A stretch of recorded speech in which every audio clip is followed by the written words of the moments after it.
menstrual period, LMP, even though the development of the fetus does not begin until conception, which is about 2 weeks later. Pregnancy is calculated from this day because each time a woman has a period, her body is preparing for pregnancy. Counting from the LMP, most women are pregnant an average of 280 days. Calculating from the LMP also gives a standard of measurement for healthcare providers to follow, since it is extremely difficult to know exactly when conception occurred. For more information on how pregnancy is measured, please see our information on calculating your dates. What changes are occurring with your body? Your period has just begun, and you may be thinking about becoming pregnant. Your ovulation time is the most important thing you need to understand when trying to conceive. Ovulation occurs when a mature egg is released from the ovary, pushed down the fallopian tube, and available to be fertilized. The lining of the uterus has thickened to prepare for a fertilized egg. If conception does not occur, the uterine lining will be shed. The shedding of an unfertilized egg and the uterine wall occurs during menstruation. There are also several facts that you need to know concerning ovulation. An egg lives 12 to 24 hours after leaving the ovary. Normally, only one egg is released each time you ovulate.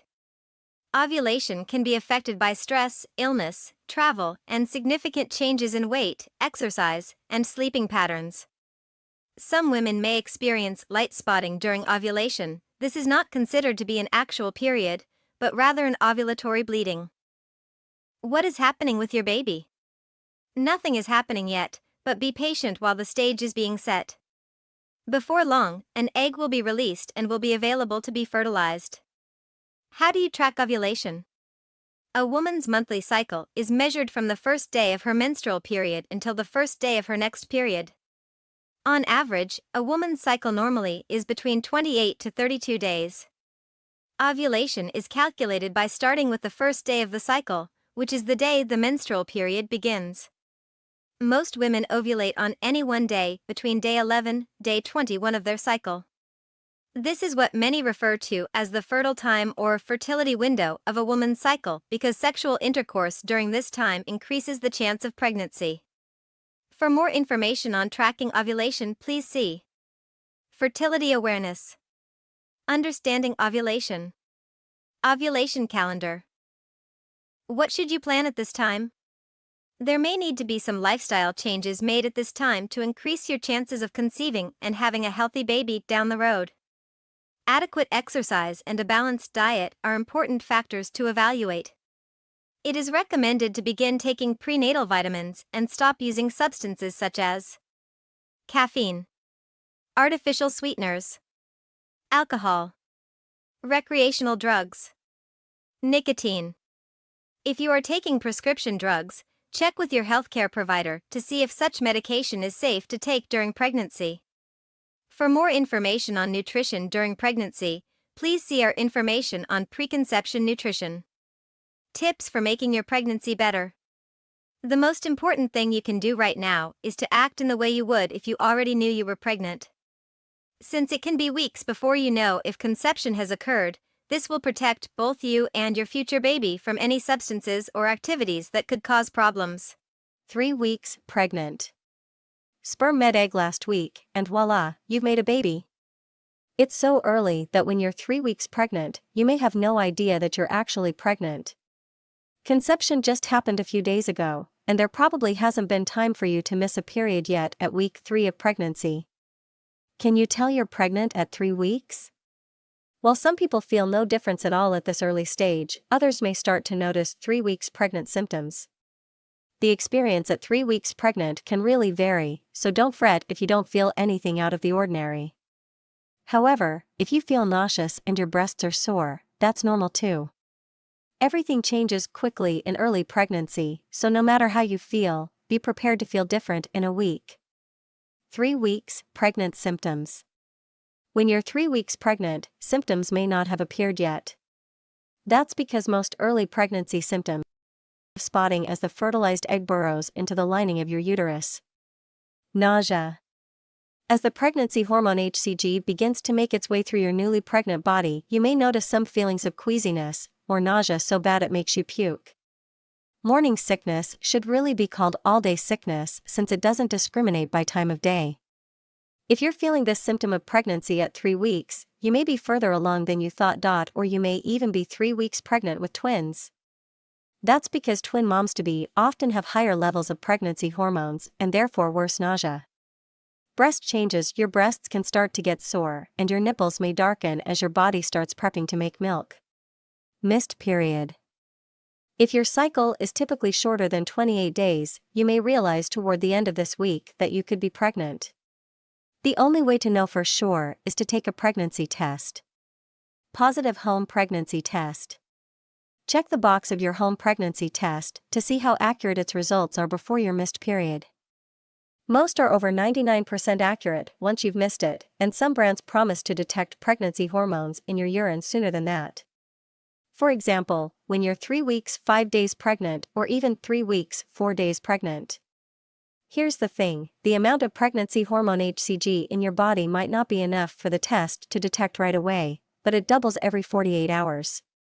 If you get a negative result, follow up a few days and then a week later with another pregnancy test and then another, to be sure it wasn't just too early to tell. Positive blood pregnancy test. In some cases, like if you're at risk for miscarriage or ectopic pregnancy, your doctor may ask you to come into the office for a blood draw. Blood tests can detect smaller amounts of HCG than urine tests can, so you may find out that you're pregnant. 3 weeks, pregnant belly. A belly isn't really a thing. Though you may feel a bit bloated, most pregnant women don't start to show until around week 12 or later. Before you start eating for 2, know that doctors only recommend most women gain 1 to 5 pounds total in the first trimester, that's the first 13 weeks. So you definitely don't have license to start indulging at 3 weeks pregnant. In fact, try to eat a healthy, well-rounded diet and to take a daily prenatal vitamin with at least 400 micrograms of folic acid in it. Doctors don't recommend increasing your daily calorie intake until the second trimester. Once you hit week 14, you'll want to add about 300 calories per day. During week 4, the tiny life you and your partner created just a week ago is implanting and settling into its new home in your uterus, where it will grow and develop over the next 36 weeks. Along with implantation comes a rise in the pregnancy hormone HCG. At the end of this week, there may be enough HCG to detect with a sensitive early home pregnancy test. First, what is your baby's due date? Your baby's development at 4 weeks. Starting at week 4, your baby is called an embryo. At just 0.2 millimeters, your little embryo is about the size of a poppy seed. Implantation. When the fertilized egg is in the uterus and attaches to the uterine wall, it is called implantation. Implantation usually takes place 6 to 10 days after ovulation. So, if it didn't happen at the end of week 3, your budding baby will burrow into your uterine lining this week. Early development. There inside your fertilized egg are all the cells that will develop into your baby and what your baby needs to survive for the next 9 months. The inner cells begin to transform into your baby's organs and body parts. The outer cells start to form the placenta. You and your baby at 4 weeks pregnant. Your baby at 4 weeks. In weeks 4 to 5 of early pregnancy, the embryo grows and develops within the lining of your womb. The outer cells reach out to form links with your blood supply. The inner cells form into 2, and then later into 3 layers. Each of these layers will grow to be different parts of your baby's body. The inner layer becomes the breathing and digestive systems, including the lungs, stomach, gut, and bladder. The middle layer becomes the heart, blood vessels, muscles, and bones. The outer layer becomes the brain and nervous system, the eye lenses, tooth enamel, skin, and nails. In these early weeks of pregnancy, the embryo is attached to a tiny yolk sac that provides nourishment. A few weeks later, the placenta will be fully formed and take over the transfer of nutrients to the embryo.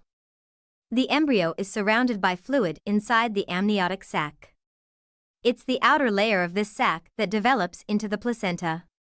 Cells from the placenta grow deep into the wall of the womb, establishing a rich blood supply. This ensures the baby receives all the oxygen and nutrients it needs. You at 4 weeks. Conception usually takes place about 2 weeks after your last period, around the time you release an egg, ovulate. In the first 4 weeks of pregnancy, you probably will not notice any symptoms.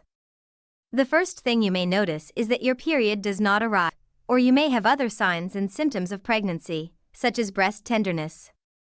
You can confirm the pregnancy with a pregnancy test. 5 weeks pregnant symptoms. Pregnancy symptoms are unique and unpredictable. 2 people can each have healthy pregnancies without any of the same symptoms. Likewise, you may have bad nausea in your first pregnancy, but no morning sickness in a later pregnancy. The swiftly rising levels of the hormones human chorionic gonadotropin, HCG, and progesterone are responsible for many of the pregnancy symptoms you experience. You can expect any of the following week 5 pregnancy symptoms. 1. Morning sickness. Don't be fooled by the word morning. Nausea and vomiting can happen at any time during the day. While morning sickness typically begins during week 6 of pregnancy, some people experience it earlier. Eating several small meals throughout the day, instead of 2 or 3 big meals, may help to relieve these symptoms. Call your doctor if you can't keep any food or liquid down. This may be a sign of hyperemesis gravidarum, which is a rare disorder that involves continual nausea and vomiting during pregnancy. It sometimes requires inpatient treatment at a hospital. Headedness. Your blood pressure tends to run lower than usual during pregnancy. This can cause dizziness and even fainting. If you feel dizzy, sit down if you're standing or pull over if you're driving. 3. Frequent urination. As your uterus expands, it can press against your bladder. This will likely cause you to need to urinate more frequently. Go when you have the urge so that you avoid bladder infections. Drink plenty of water to avoid becoming dehydrated. 4. Abdominal cramps. You may experience mild cramping or bloating. This can be caused by the egg implanting or from your uterus stretching. While mild cramping shouldn't cause alarm, contact your doctor immediately if you experience severe pain that doesn't go away. 5. Vaginal bleeding. Light bleeding, also known as spotting, around the time of your missed period is usually considered implantation bleeding. While spotting can be caused by many factors, always let your doctor know if you notice any spotting or bleeding at any time during pregnancy. 6. Fatigue. As your progesterone levels increase, you may find yourself feeling sleepy and losing energy. Fatigue is most common during the first trimester, but some people will experience fatigue throughout their pregnancy. 7. Breast changes. You may experience tender, sore, swollen, or fuller breasts as your hormone levels change. This is one of the earliest symptoms of pregnancy and may appear soon after conception. 8. Food cravings and aversions. Your changing hormones can lead to a change in your appetite. You may find yourself avoiding foods you used to enjoy, or you may start craving foods you don't commonly eat. You can begin experiencing food cravings and aversions early on in your pregnancy. 9. Constipation.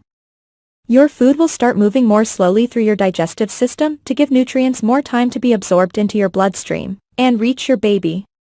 This delayed transit can lead to constipation.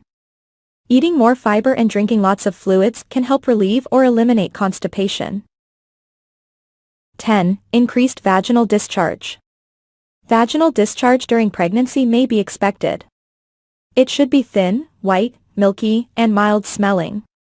If the discharge is green or yellowish, has a strong smell, or is accompanied by redness or itching, you should contact your doctor. This is likely a sign of a vaginal infection. 11. Mood swings. Pregnancy can cause a lot of emotions. Not only can the idea of a new baby cause emotional stress, but the changes in your hormones can also affect your emotions. It's perfectly fine to feel a variety of emotions from day to day, such as elation, sadness, anxiety, fear, and exhaustion. If these feelings are extreme or last more than a few days, consult your doctor right away. Warning signs of a miscarriage. According to the American College of Obstetricians and Gynecologists, about 10% of pregnancies end in miscarriage. Signs of a miscarriage include vaginal bleeding, the most common sign, which tends to be heavier than spotting and may contain clots. Abdominal or pelvic cramps. Back pain. Call your doctor if you experience any bleeding during pregnancy. An ectopic or a tubal pregnancy is a pregnancy that grows outside the uterus, most often in the fallopian tube. This type of pregnancy isn't viable and can be life-threatening to the birthing parent. Symptoms of an ectopic pregnancy include vaginal bleeding, pelvic pain or cramping, possibly on one side, shoulder pain, dizziness or fainting. Call your doctor right away if you feel as though you are having symptoms of an ectopic pregnancy. Your baby development. The 5th week of pregnancy marks the start of the embryonic period. This is when baby's body systems and structures begin to form, such as the heart, brain, and spinal cord. Your baby's heart beats at a steady rate now, though it may not be detected by ultrasound for another 1 or 2 weeks. The placenta is also starting to develop. At this stage, your baby doesn't look like a baby yet. The embryo is growing quickly, but it's still very small, about the size of a pen tip or a sesame seed. Around this time, baby initially measures just 2 to 3 millimeters. Your body is gearing up to go through big changes, too. Pregnancy hormone levels are rapidly rising, and your uterus will begin to grow. You won't look pregnant for a couple more months, but you may start to experience symptoms now. Twin development at week 5. If you're carrying multiples, you may be able to detect your babies through an early ultrasound during week 5. Your babies are measured in millimeters at this point, but you might see 2 gestational sacs or even a couple of tiny fetal poles as the week goes on. Occasionally, you'll detect 2 gestational sacs at this early stage, but only 1 baby at a later ultrasound. This is called vanishing twin syndrome. There's often no clear reason for the loss, per 2021 research. You may have cramping and bleeding, or you may have no symptoms at all. 6 weeks pregnant, your little one is developing new features. This week's most important milestone, the neural tube begins to close over what will become your baby's spinal cord. There's more. This week, the areas that will become the eyes and ears have started to project as bumps, and other tiny buds are forming that will eventually grow into arms and legs. A tiny heartbeat of about 105 beats per minute may be detectable in an ultrasound this week, and the brain and nervous system are also developing quickly. In fact, the nose, mouth, and inner and outer ears are just starting to take shape, along with the lungs. In just a few weeks, breathing tubes will form between the throat and the lungs, getting ready for your little one's first breath of air, and maybe a loud wail, at birth. The size of the embryo at 6 weeks pregnant. At 6 weeks, your embryo measures an average of 0.08 to 0.2 inches, about the size of a pomegranate seed. Take a look at the visual below to get an idea of how things are progressing inside your belly. At 6 weeks, when it comes to the embryo, things are starting to take shape. Mom's body at 6 weeks pregnant. This week, your breasts may feel tender or achy because of increased blood flow. This is a normal part of your body preparing for breastfeeding. Wearing a supportive bra can help with discomfort. You may also experience constipation because of an increase in progesterone, which slows down the digestive tract. To deal with this, exercise regularly, eat a balanced diet with high-fiber foods, and drink plenty of water. 6 weeks pregnant, your symptoms. At 6 weeks pregnant, here are some of the symptoms you may be experiencing. Spotting. It's not unusual to see some spotting at 6 weeks, but it should be light, not even enough to cover a small pantoliner.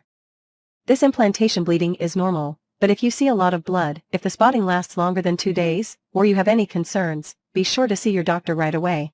Cramping. At 6 weeks pregnant, slight cramping can be normal. It's a sign your uterus and the surrounding tissues are expanding to make room for your baby. If you feel pain more severe than usual period cramping, especially if accompanied by a fever or diarrhea, contact your doctor immediately. Morning sickness. If you haven't yet had morning sickness, this may be the week it arrives. Morning sickness can happen any time of day or night. It may be triggered by certain movements, smells, an empty stomach, or nothing at all. Crackers and other simple, starchy foods can help, so keep a little something on hand for those random bouts of nausea. Exhaustion. You may feel completely exhausted due to pregnancy fatigue, and that's okay. As your levels of the pregnancy hormone progesterone are increasing, making you more and more tired, you may find taking naps can help. Some women also say that little snacks and some light exercise are effective in fighting off fatigue. Ways to help yourself feel a bit better. No symptoms. That's right, it's possible to be 6 weeks pregnant with no symptoms whatsoever. Every pregnancy and every woman is different. For example, some women never experience morning sickness, so if you're one of the lucky few, enjoy these nausea-free days without worry. 7 weeks pregnant, your baby's development. Although your baby's brain development will continue long after birth, the basic sections have formed. As the week progresses, the digestive system and lungs are also developing. Tiny facial features are also starting to take shape, and each little arm now has a paddle-shaped hand attached to it. Another important development this week is the formation of the umbilical cord. This cord creates a connection between you and your developing baby throughout your pregnancy that allows nutrients and oxygen to flow between you and also eliminates your baby's waste. If you have a prenatal checkup scheduled for this week or sometime soon, and have an ultrasound exam, you may have an opportunity to see and hear something amazing, a heartbeat. Don't worry if this isn't in your healthcare provider's plans quite yet. The size of the embryo at 7 weeks pregnant. Your little one is growing fast. At 7 weeks, the embryo is about the size of a small blueberry, about 0.3 inch long. For a visual idea of how things are developing inside your uterus this week, check out this illustration: placenta, yolk sac, embryo, amniotic sac, uterus, cervix. Mom's body at 7 weeks pregnant. The pregnancy signs and symptoms you may have experienced in the past weeks will probably continue, and some of them may become more pronounced this week. Although these symptoms can be tiring and annoying, keep in mind that you're just a few weeks away from your second trimester, when many of these symptoms may subside. One symptom you may be experiencing around this week of pregnancy is frequent urination.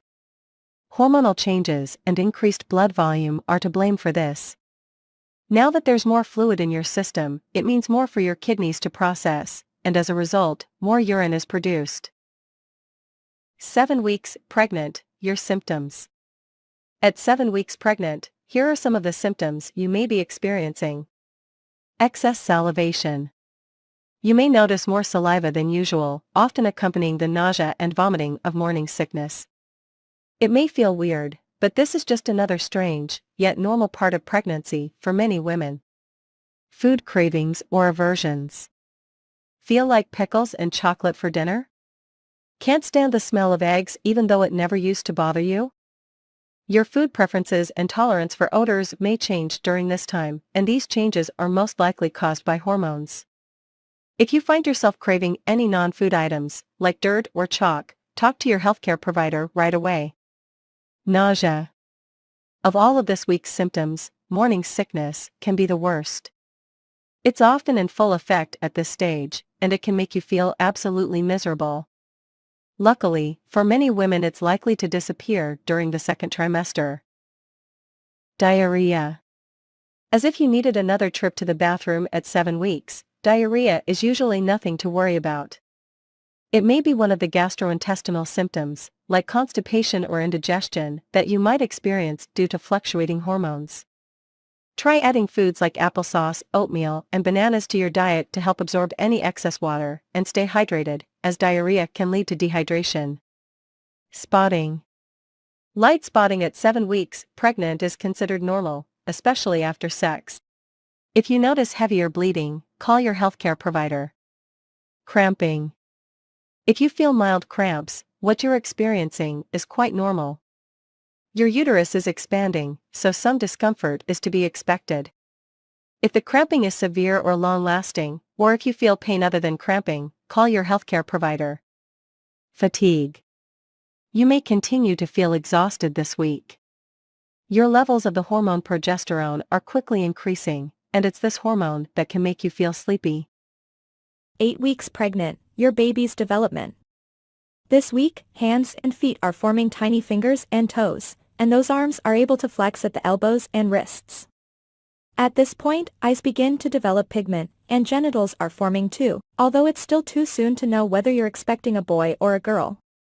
If you feel like taking a guess though, have some fun with our baby gender quiz. These external features aren't the only things developing, the internal organs are making strides. As the intestines form, they start to take up space in the umbilical cord because there's not enough room in your baby's abdomen yet. Even at this early stage, the intestines are working to carry waste away from the body. A month from now, when there's more room in your little one's belly, the intestines will move out of the cord and back into the abdomen. The size of the embryo at 8 weeks pregnant. Your baby has already come a long way, and soon, growth will speed right up. Your little one is about the size of a raspberry this week, just 0.5 to 0.6 inch long, crown to rump. Mom's body at 8 weeks pregnant. By the time you're 8 weeks pregnant, pregnancy symptoms will be in full swing. Your clothes may start to pinch a little, but on the plus side, you may be able to hear your baby's heartbeat for the first time, something to make up for the not-so-pleasant symptoms you may have been experiencing. You may be wondering when you will start showing. 8 weeks pregnant, your symptoms. At 8 weeks pregnant, here are some of the symptoms you may be experiencing. Morning sickness. You may be dealing with nausea and even vomiting right about now. The good news is morning sickness symptoms usually subside during the second trimester, and you're almost there. For now, try nibbling on crackers before you get up, and aim for 5 or 6 small meals a day, rather than 3 large ones. Food and smell aversions. Certain tastes and odors that have never bothered you before may seem overbearing or repugnant, thanks to increased hormones that amplify your sense of smell and make your stomach feel as if you're on a wild roller coaster ride. Diarrhea. Your digestive system may be far more sensitive now. Make sure you're practicing healthy eating habits and staying hydrated. Contact your healthcare provider if the diarrhea lasts longer than 24 hours. Or is accompanied by any other symptoms, and do not take anti-diarrheal medicine or any medication before checking with your provider. Frequent urination. Yes, you may still be making lots of extra trips to the bathroom. This symptom will come and go throughout the rest of your pregnancy as your baby grows and your uterus expands, both of which put pressure on your bladder. Abdominal cramping. This symptom can be associated with the continued growth of your uterus. Back pain. By the time you are 8 weeks pregnant, back pain may strike, particularly around the lower back. That's because the muscles in your back are working a bit harder than usual as your weight is redistributed to accommodate your growing uterus. Furthermore, your center of gravity is changing, and those pregnancy hormones are working on relaxing ligaments in the joints of your pelvis. Light spotting. Spotting, a few drops of blood at a time, can be normal. However, be sure to talk to your healthcare provider if you feel at all concerned and call right away if you notice heavier bleeding. Fatigue. Your progesterone levels are increasing, which can often leave you feeling more tired than usual. Go ahead and grab some extra snooze time whenever you can. If you're feeling exhausted, listen to your body and try to take it easy. Trouble sleeping. Changing hormone levels, discomfort, and extra trips to the restroom often add up to disturbed sleep. Try listening to peaceful music or reading a book if you're feeling wide awake. You can also try drinking warm milk or taking a shower or bath before bed. Some women find lying on their left side is helpful as it improves blood circulation. Placing a pillow between your knees may help you feel more comfortable too. 9 weeks pregnant. Your baby's development. This week, your little one, now officially known as a fetus, is looking less and less like a little pink blob and instead has more of a mini baby shape. Even the tail that had been present in earlier weeks has almost disappeared. Tiny facial features continue to develop this week, including a more prominent nose and eyelids. Up top, the head is large compared to the body, while down below, little toes are now visible. Internal organs are also forming, including the digestive and reproductive systems, meaning that the intestines as well as testes or ovaries are growing. Now that you're 9 weeks pregnant, your little one may be starting to move, thanks to some recent muscle development. But you'll have to wait until sometime in the second trimester to actually feel these movements. The size of the fetus at 9 weeks pregnant. At 9 weeks, the fetus is about the size of a cherry. Your little one may now measure 0.6 to 0.7 inch long and weigh about 0.12 ounce.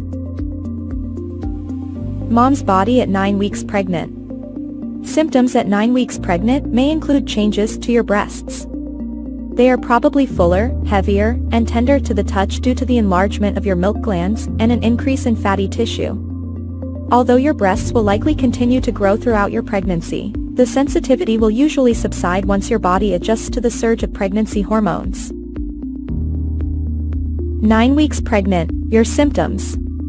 At 9 weeks pregnant, here are some of the symptoms you may be experiencing. Growing waistline. Your belly at 9 weeks pregnant may not have a pronounced, rounded look, but your pre-pregnancy clothes are probably feeling a little snug due to a combination of a thickening waistline and some bloating brought on by your old friends, pregnancy hormones. Spotting. You may see some spotting in the first trimester. Call your healthcare provider if you see any more than a few drops of blood. Mild uterine cramping. This is a time of rapid change in your body, and you may experience mild uterine cramping. If the cramping is severe, or if you feel other pain like lower back pain, call your doctor to rule out any problems. Morning sickness. If you haven't experienced morning sickness by now, you could be one of the lucky ones who will avoid this common symptom. But if you do get morning sickness, keep on eating smaller meals frequently throughout the day and remember to stay hydrated. Being hungrier.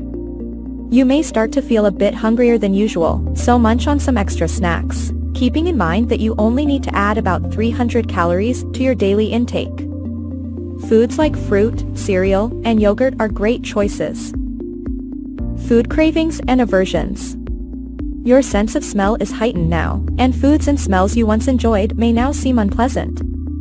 On the flip side, you may now find you crave certain foods. You can feel free to indulge any food cravings you have, as long as they seem healthy. Just make sure you're sticking to a balanced diet. Always talk to your healthcare provider if you crave non-food things like dirt or chalk. Fatigue. Thanks to an increase in your levels of the hormone progesterone during the first trimester, you may find yourself sleepier than usual.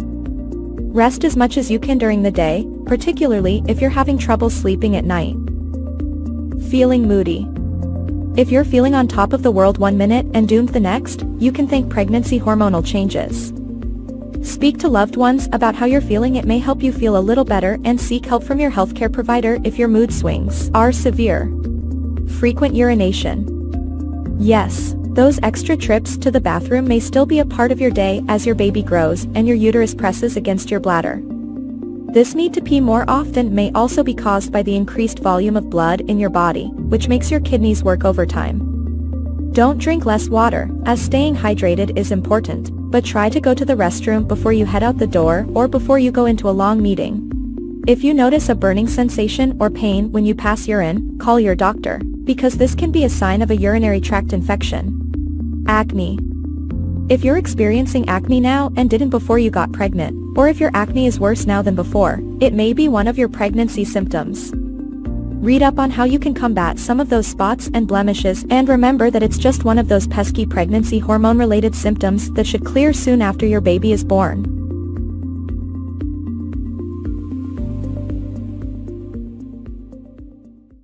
"10 weeks pregnant. Your baby's development. Your baby has come a long way in just a few short weeks. That little head is taking on a rounder, more human shape, and by now all the internal organs should be in place and starting to work together. Tiny tooth buds have begun to develop too. Your baby's fingers and toes are growing longer, and the webs that had been between each finger and toe are starting to disappear. At the moment, your baby's eyes, eyelids, and ears are continuing to develop, but they've still got some growing to do before they're fully formed. The size of the fetus at 10 weeks pregnant. Your little one is still growing very quickly. At 10 weeks, the average fetus is about the size of a strawberry, measuring approximately an inch from crown to rump. Mom's body at 10 weeks pregnant. Your uterus is about the size of a large orange at this point, whereas before you became pregnant it was about the size of a small pear. Around this time, you likely have had or will soon have a visit with your healthcare provider for a thorough examination. At this appointment, your provider may do an internal and external abdominal exam to determine the size and position of your baby, as well as take blood samples for a variety of other tests. These blood tests may be used to determine if you have any infections, what your blood type and Rh factor are, and whether your own immunizations are up to date. 10 weeks pregnant, your symptoms. At 10 weeks pregnant, here are some of the symptoms you may be experiencing. Morning sickness. You're not alone if you're 10 weeks pregnant and you're still suffering from morning sickness. The good news? You're likely to start feeling better soon. Morning sickness often goes away after you enter the second trimester. Keep in mind, some moms-to-be experience a more severe form of morning sickness called hyperemesis gravidarum. If you suspect you may have this, speak to your healthcare provider. Round ligament pain. Of all of the pregnancy symptoms you may be experiencing around this time, this one is among the most uncomfortable. Round ligaments are two of the ligaments in your pelvis that help support the uterus, and as your baby grows during pregnancy they stretch and soften. When these ligaments tighten, you may feel pain on one or both sides of your abdomen. Changing positions in bed or doing strenuous exercise may bring on this pain. Light stretching and gentle movements may help relieve the discomfort. If this symptom doesn't go away on its own, or if you also have a fever, call your healthcare provider. Minimal weight gain. Even though your clothes may be fitting a bit tighter, you may not have gained much weight, and you may even have lost a little if you've been dealing with morning sickness. Be sure to talk to your doctor if you're concerned. Exhaustion. You might feel like napping at every opportunity. This could be thanks to the increased levels of the hormone progesterone in your body. Headaches. Some moms-to-be get the occasional headache during pregnancy. If you're experiencing this symptom, try to rest in a darkened room and apply an ice pack to your head or neck to help relieve the pain. Contact your healthcare provider if the headache persists or is severe. Mood swings. Hormonal changes may play a role in the highs and lows you feel when you're about 10 weeks pregnant. You may find it helpful to distract yourself by chatting with friends, watching funny TV shows or movies, or treating yourself to a massage. Just be sure to choose a trained masseuse who knows about safe massage techniques for pregnant women. Vaginal discharge. You might be seeing more vaginal discharge than before, which is caused by your increased blood supply and higher hormone levels. This normal vaginal discharge is known as leukorrhea, and you can expect to see a clear to milky colored, nearly odorless discharge that may appear slightly yellowish on your underwear. Contact your healthcare provider, though, if you notice a strong odor or color changes, or if you experience itching or bleeding around the vaginal area. Acne.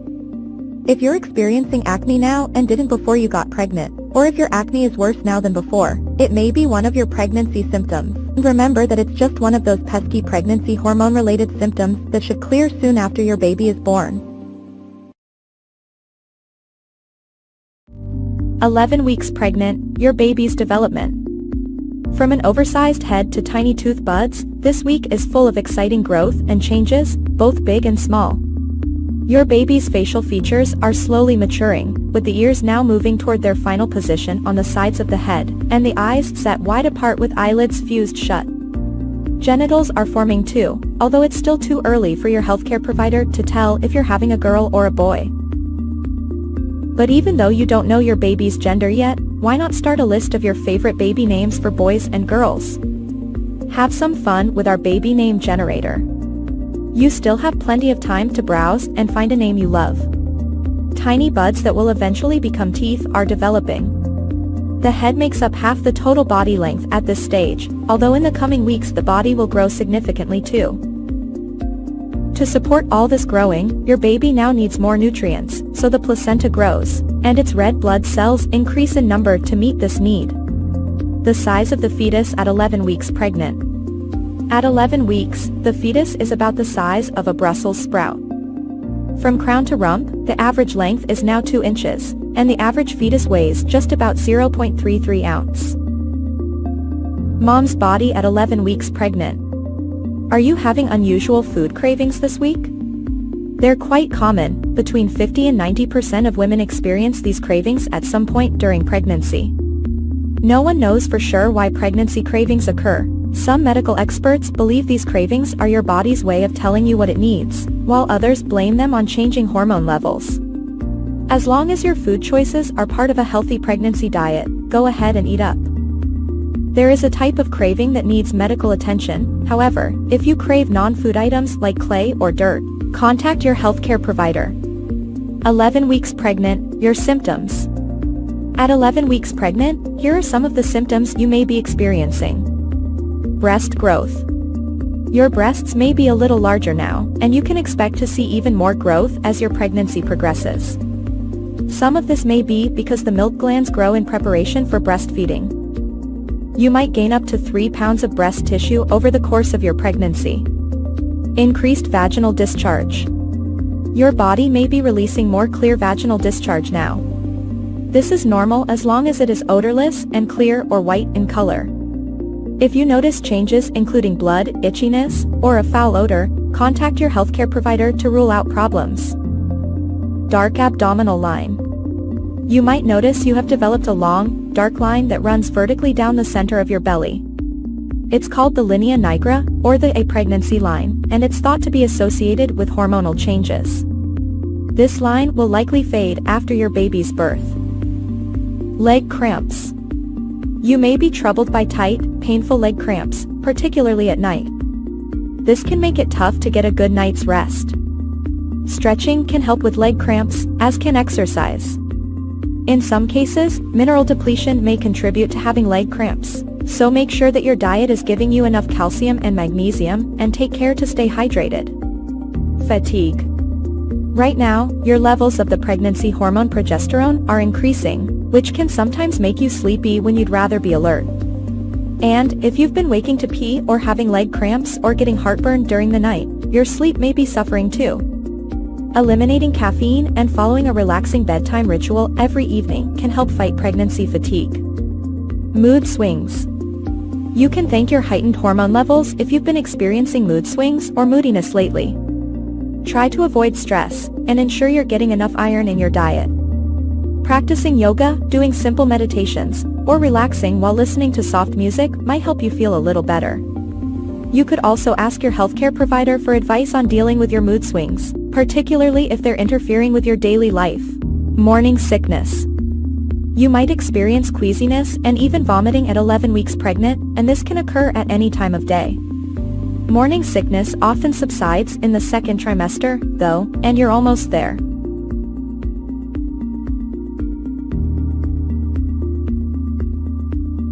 Baby development at 12 weeks.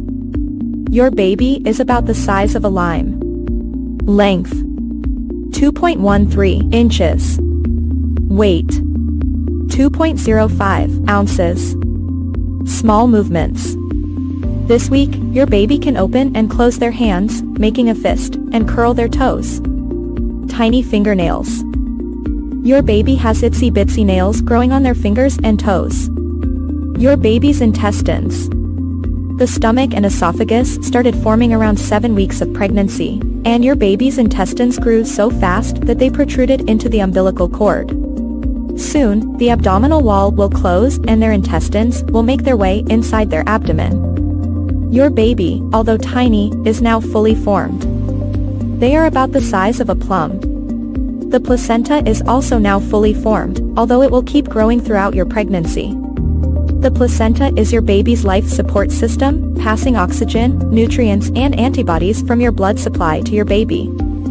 From now on, your baby is going to grow, grow, grow. Even though you can't feel it yet, your baby is moving, waving and dancing. They can also swallow. Your 12-week fetus is almost done developing their body's important systems and parts, which means it's all about getting bigger and more mature from here on out. Yep, baby's about to enter the growth and maturation stage, in which organs and tissues will grow and develop rapidly. Baby at 12 weeks is opening and closing their fingers and curling their toes, and their brain is developing fast. Baby is now developing reflexes. If you poke your 12-week pregnant belly while looking at baby on an ultrasound, you'll likely see movement. If you're 12 weeks pregnant with twins, your twosome is developing at a similar rate as singleton babies at 12 weeks. Later on, they'll have a slightly slower rate of growth. Early pregnancy symptoms at 12 weeks.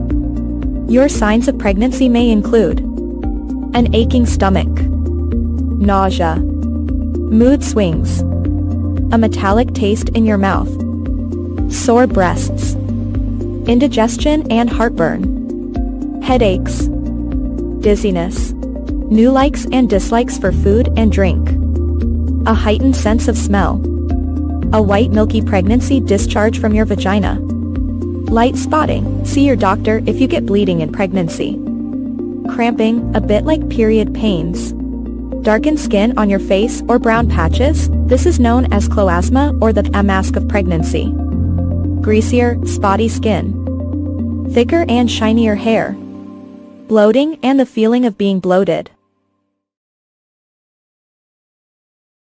6 weeks pregnant, your little one is developing new features. This week's most important milestone, the neural tube begins to close over what will become your baby's spinal cord. There's more. This week, the areas that will become the eyes and ears have started to project as bumps, and other tiny buds are forming that will eventually grow into arms and legs. A tiny heartbeat of about 105 beats per minute may be detectable in an ultrasound this week, and the brain and nervous system are also developing quickly. In fact, the nose, mouth, and inner and outer ears are just starting to take shape, along with the lungs. In just a few weeks, breathing tubes will form between the throat and the lungs, getting ready for your little one's first breath of air, and maybe a loud wail, at birth. The size of the embryo at 6 weeks pregnant.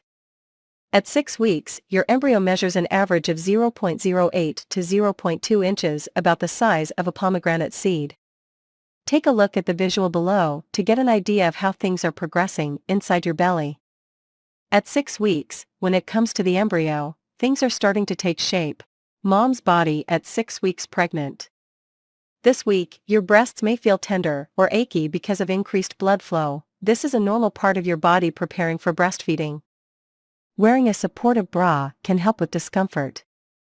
You may also experience constipation because of an increase in progesterone, which slows down the digestive tract. To deal with this, exercise regularly, eat a balanced diet with high-fiber foods, and drink plenty of water. 6 weeks pregnant, your symptoms. At 6 weeks pregnant, here are some of the symptoms you may be experiencing. Spotting. It's not unusual to see some spotting at 6 weeks, but it should be light, not even enough to cover a small pantoliner. This implantation bleeding is normal, but if you see a lot of blood, if the spotting lasts longer than 2 days, or you have any concerns, be sure to see your doctor right away. Cramping. At 6 weeks pregnant, slight cramping can be normal. It's a sign your uterus and the surrounding tissues are expanding to make room for your baby. If you feel pain more severe than usual period cramping, especially if accompanied by a fever or diarrhea, contact your doctor immediately. Morning sickness. If you haven't yet had morning sickness, this may be the week it arrives. Morning sickness can happen any time of day or night. It may be triggered by certain movements, smells, an empty stomach, or nothing at all. Crackers and other simple, starchy foods can help, so keep a little something on hand for those random bouts of nausea. Exhaustion. You may feel completely exhausted due to pregnancy fatigue, and that's okay.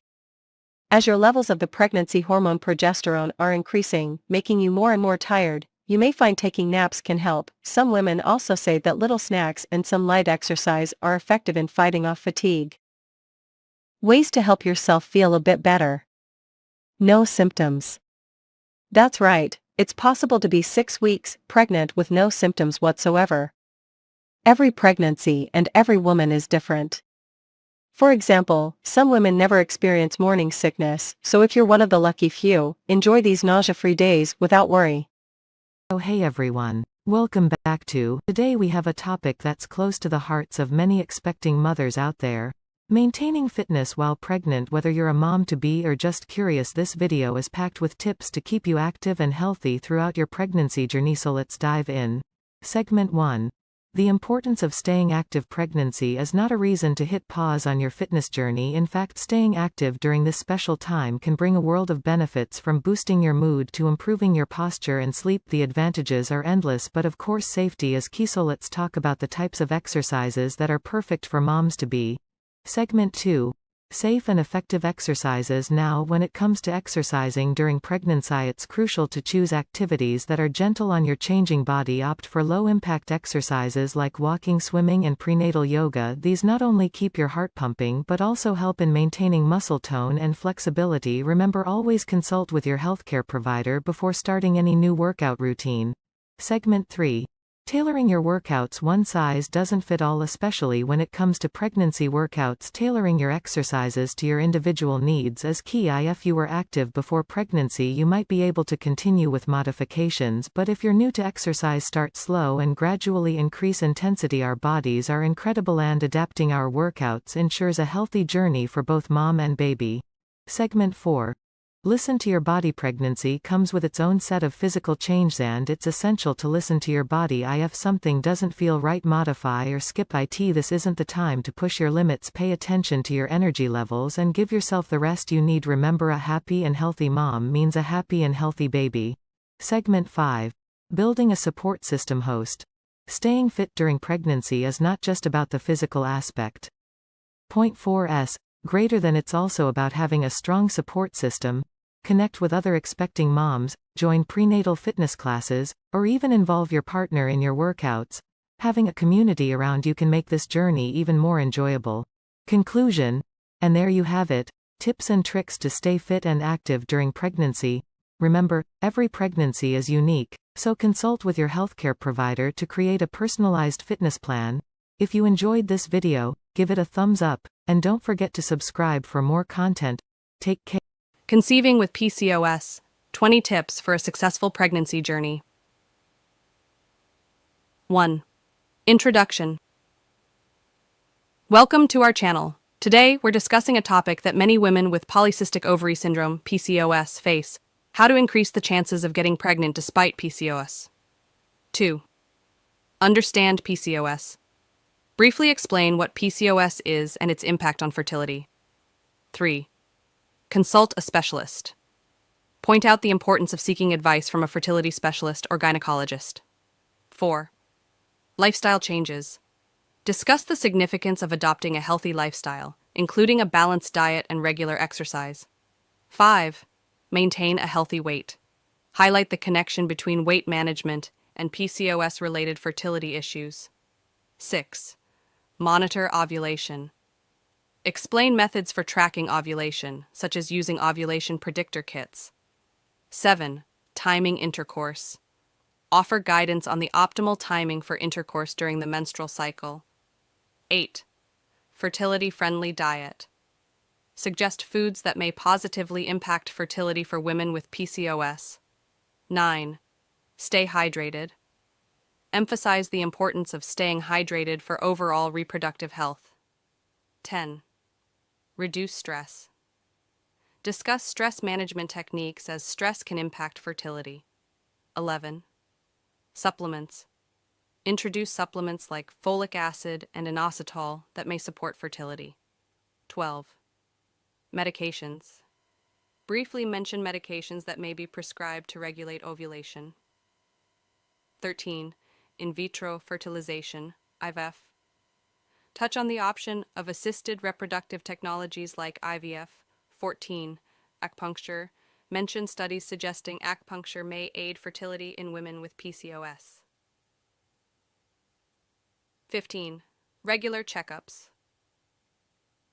Encourage regular checkups to monitor progress and adjust strategies if needed. 16. Partners' health. Remind that male fertility is crucial and partners should maintain their health. 17. Educate yourself.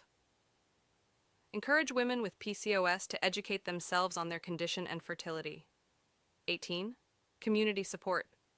Recommend joining online communities or support groups for sharing experiences. 19. Patience and persistence. Emphasize that the journey might take time and persistence is key. 20. Closing. Conclude with a message of hope, reminding viewers that many women with PCOS. Welcome to our review of in vitro fertilization, or IVF, a common treatment option for couples attempting to conceive. First, a basic explanation of how IVF works. The procedure starts with a woman taking medicine to encourage the development of numerous eggs in her ovaries. Once the eggs are ready, they are extracted during a small surgical operation. Next, the eggs are fertilized with the partner's or a donor's sperm in a laboratory dish. The resultant embryos are then transferred to the woman's uterus, with the goal that at least one will implant and result in a healthy pregnancy. IVF is often advised for couples who have been trying to conceive for at least 1 year without success, or for those with a known reproductive condition such as blocked fallopian tubes or low sperm count. It's crucial to understand that IVF is not always successful on the first try, and numerous rounds may be required to obtain a pregnancy. Additionally, IVF may be a physically and emotionally hard procedure, so it's crucial to have support and advice from a fertility professional and counselor. Whether you and your spouse are contemplating IVF, it's crucial to have a comprehensive examination and conversation with a fertility expert to see if it's the best decision for you. Thank you for watching. We hope this summary has been useful in understanding the fundamentals of IVF and the possibilities it has for families dealing with infertility.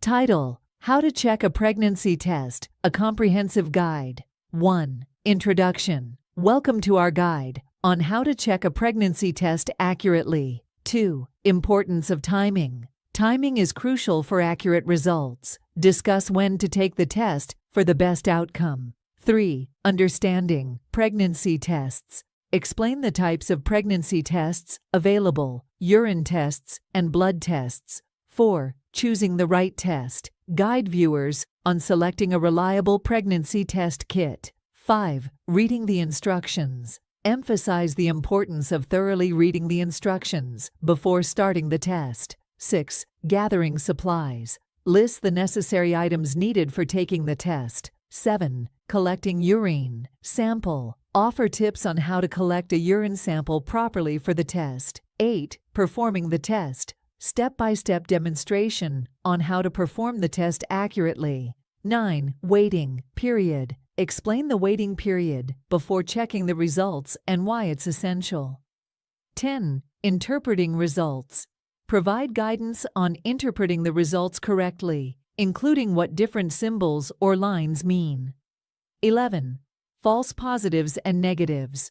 Address factors that could lead to false positive or negative results. 12. Next steps. Discuss what to do after getting the results, whether positive or negative. 13. Seeking medical advice. Highlight the importance of consulting a healthcare professional for confirmation and further guidance. 14. Emotional support. Offer reassurance and support for viewers, acknowledging the emotional impact of pregnancy test results. 15. FAQs. Answer common questions about pregnancy tests, addressing concerns and misconceptions. 16. Tips for accuracy. Provide additional tips to ensure accurate results, such as testing in the morning and avoiding certain medications. 17. Handling results. Discuss how to cope with different outcomes and offer resources for support. 18. Partner involvement. Encourage involving partners in the testing process and decision-making. 19. Test disposal. Guide viewers on proper disposal of used pregnancy tests. 20. Conclusion. Summarize key points, reiterate the importance of accuracy, and offer encouragement to viewers. Introduction. Emphasize the transformative journey of pregnancy. Discuss the emotional and physical changes women experience. Calculating weeks. Clarify that the LMP method is a standard for tracking pregnancy. Note that not all months have the same number of days, so weeks may not align perfectly. Month-to-week conversion. Break down weeks further, explaining the significance of each week. Highlight milestones like the baby's heartbeat starting around week 6. Trimesters. Detail major developments in each trimester, such as organ formation and fetal movement. Discuss common symptoms and changes experienced by the mother. Due date calculation. Explain the Naegele's rule for estimating the due date. Stress the importance of ultrasounds for accurate dating and monitoring fetal growth. Common pregnancy terms. Elaborate on terms like term, preterm, and postterm. Discuss the potential challenges and care associated with preterm births. Tips for tracking. Recommend apps that provide daily insights and tips. Suggest creating a pregnancy journal to document experiences and questions for healthcare providers. Closing. Reinforce the uniqueness of each pregnancy journey. Express support for viewers going through this experience. Disclaimer. Emphasize that the provided information is general and may not cover specific cases. Encourage seeking professional advice for personalized guidance. Call to action. Ask viewers to share their pregnancy stories or questions.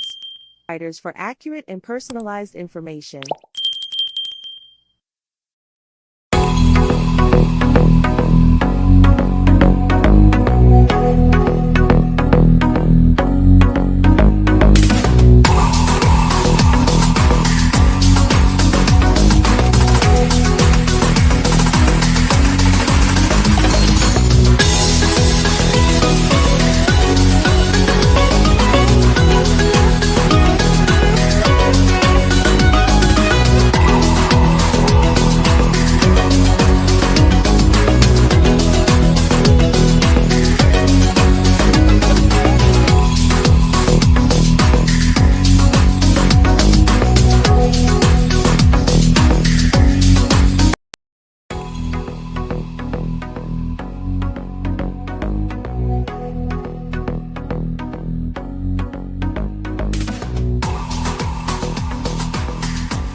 Five weeks pregnant symptoms. Pregnancy symptoms are unique and unpredictable.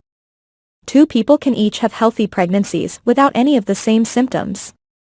Likewise, you may have bad nausea in your first pregnancy but no morning sickness in a later pregnancy. The swiftly rising levels of the hormones human chorionic gonadotropin, HCG, and progesterone are responsible for many of the pregnancy symptoms you experience. You can expect any of the following week 5 pregnancy symptoms. 1. Morning sickness. Don't be fooled by the word morning. Nausea and vomiting can happen at any time during the day. While morning sickness typically begins during week 6 of pregnancy, some people experience it earlier. Eating several small meals throughout the day, instead of 2 or 3 big meals, may help to relieve these symptoms. Call your doctor if you can't keep any food or liquid down. This may be a sign of hyperemesis gravidarum, which is a rare disorder that involves continual nausea and vomiting during pregnancy. It sometimes requires inpatient treatment at a hospital. 2. Lightheadedness. Your blood pressure tends to run lower than usual during pregnancy. This can cause dizziness and even fainting. If you feel dizzy, sit down if you're standing or pull over if you're driving. 3. Frequent urination. As your uterus expands, it can press against your bladder. This will likely cause you to need to urinate more frequently. Go when you have the urge so that you avoid bladder infections. Drink plenty of water to avoid becoming dehydrated. 4. Abdominal cramps. You may experience mild cramping or bloating. This can be caused by the egg implanting or from your uterus stretching. While mild cramping shouldn't cause alarm, contact your doctor immediately if you experience severe pain that doesn't go away. 5. Vaginal bleeding. Light bleeding, also known as spotting, around the time of your missed period is usually considered implantation bleeding. While spotting can be caused by many factors, always let your doctor know if you notice any spotting or bleeding at any time during pregnancy. 6. Fatigue. As your progesterone levels increase, you may find yourself feeling sleepy and losing energy. Fatigue is most common during the first trimester, but some people will experience fatigue throughout their pregnancy. 7. Breast changes. You may experience tender, sore, swollen, or fuller breasts as your hormone levels change. This is one of the earliest symptoms of pregnancy and may appear soon after conception. 8. Food cravings and aversions. Your changing hormones can lead to a change in your appetite. You may find yourself avoiding foods you used to enjoy, or you may start craving foods you don't commonly eat. You can begin experiencing food cravings and aversions early on in your pregnancy. 9. Constipation. Your food will start moving more slowly through your digestive system to give nutrients more time to be absorbed into your bloodstream and reach your baby. This delayed transit can lead to constipation. Eating more fiber and drinking lots of fluids can help relieve or eliminate constipation. 10. Increased vaginal discharge. Vaginal discharge during pregnancy may be expected. It should be thin, white, milky, and mild smelling. If the discharge is green or yellowish, has a strong smell, or is accompanied by redness or itching, you should contact your doctor. This is likely a sign of a vaginal infection. 11. Mood swings. Pregnancy can cause a lot of emotions. Not only can the idea of a new baby cause emotional stress, but the changes in your hormones can also affect your emotions. It's perfectly fine to feel a variety of emotions from day to day, such as elation, sadness, anxiety, fear, and exhaustion. If these feelings are extreme or last more than a few days, consult your doctor right away. Warning signs of a miscarriage. According to the American College of Obstetricians and Gynecologists, about 10% of pregnancies end in miscarriage. Signs of a miscarriage include vaginal bleeding, the most common sign, which tends to be heavier than spotting and may contain clots. Abdominal or pelvic cramps. Back. Call your doctor if you experience any bleeding during pregnancy. An ectopic or a tubal pregnancy is a pregnancy that grows outside the uterus, most often in the fallopian tube. This type of pregnancy isn't viable and can be life-threatening to the birthing parent. Symptoms of an ectopic pregnancy include vaginal bleeding, pelvic pain or cramping, possibly on one side, shoulder pain, dizziness, or fainting. Call your doctor right away if you feel as though you are having symptoms of an ectopic pregnancy. Your baby development. The 5th week of pregnancy marks the start of the embryonic period. This is when baby's body systems and structures begin to form, such as the heart, brain, and spinal cord. Your baby's heart beats at a steady rate now, though it may not be detected by ultrasound for another 1 or 2 weeks. The placenta is also starting to develop. At this stage, your baby doesn't look like a baby yet. The embryo is growing quickly, but it's still very small, about the size of a pen tip or a sesame seed. Around this time, baby initially measures just 2 to 3 millimeters. Your body is gearing up to go through big changes, too. Pregnancy hormone levels are rapidly rising, and your uterus will begin to grow. You won't look pregnant for a couple more months, but you may start to experience symptoms now. Twin development at week 5. If you're carrying multiples, you may be able to detect your babies through an early ultrasound during week 5. Your babies are measured in millimeters at this point, but you might see 2 gestational sacs or even a couple of tiny fetal poles as the week goes on. Occasionally, you'll detect 2 gestational sacs at this early stage, but only 1 baby at a later ultrasound. This is called vanishing twin syndrome. There's often no clear reason for the loss, per 2021 research. You may have cramping and bleeding, or you may have no symptoms at all. Title: 27 Foods to Avoid During Pregnancy. Introduction. Welcome back to our channel. Today, we're discussing crucial information for expectant mothers. If you're pregnant or planning to be, it's essential to be mindful of your diet for a healthy pregnancy. Point 1. Raw seafood. Raw seafood, like sushi and oysters, can pose a risk of contamination with harmful bacteria or parasites. Opt for fully cooked options. Point 2. High mercury fish.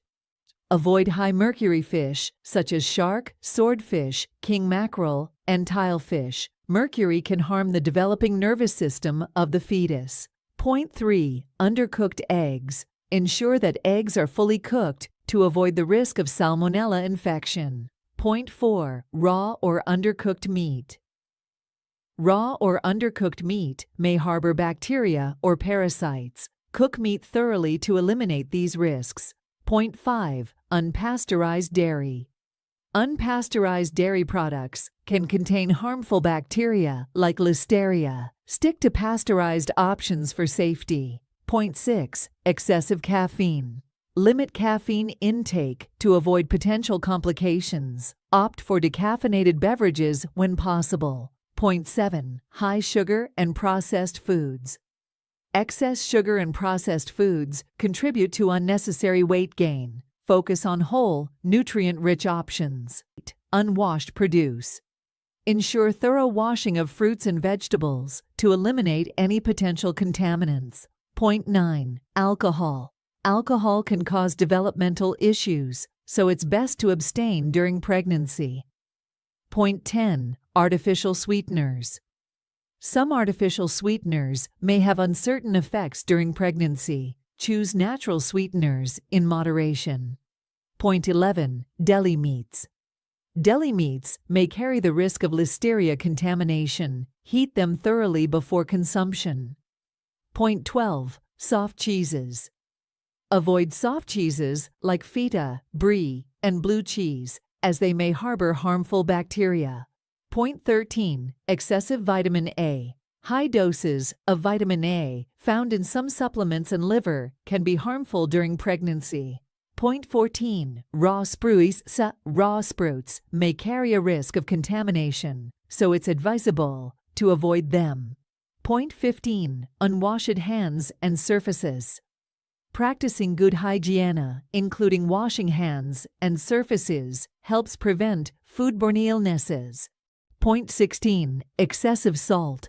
High salt intake can contribute to fluid retention. Opt for balanced sodium levels.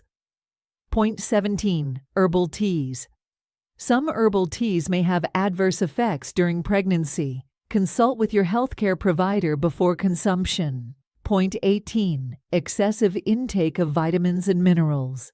Avoid excessive intake of certain vitamins and minerals, as it may lead to complications. Point 19. Excessively hot baths.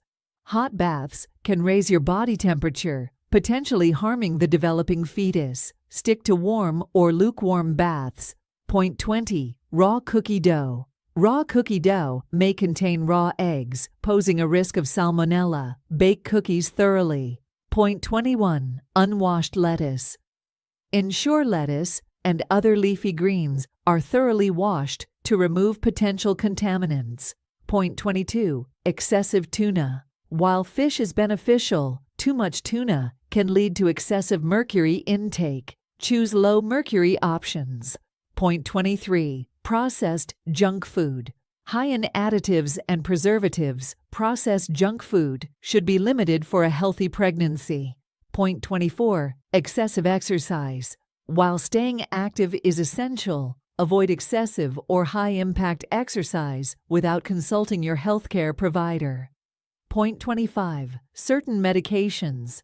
Always consult your doctor before taking any medications during pregnancy. Point 26. Smoking. Smoking poses severe risks during pregnancy. Quitting is the best option for the health of you and your baby.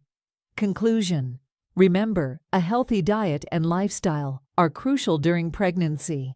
Consult with your healthcare provider for personalized advice.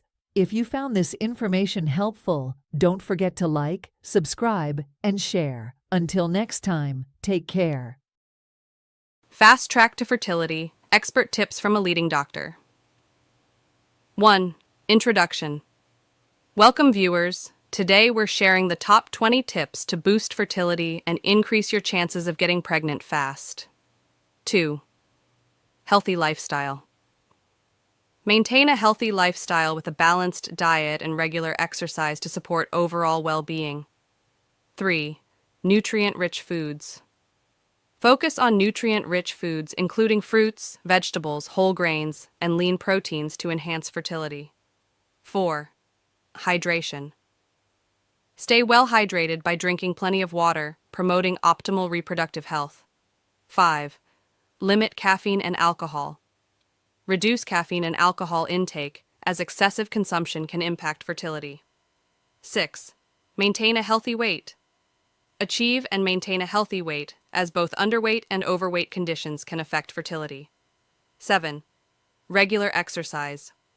Engage in regular moderate exercise, which can positively influence reproductive health. 8. Balanced hormones. Ensure hormonal balance through a healthy lifestyle and, if needed, consult with a doctor for guidance. 9. Quit smoking. Quit smoking as it has detrimental effects on fertility and reproductive organs. 10. Stress management. Practice stress management techniques such as meditation, yoga, or deep breathing to reduce stress levels. 11. Regular checkups. Schedule regular checkups with a fertility specialist to monitor reproductive health. 12. Know your cycle. Understand your menstrual cycle to identify your most fertile days and optimize conception timing. 13. Tracking ovulation. Use ovulation prediction kits or apps to track ovulation accurately for better timing. 14. Position matters.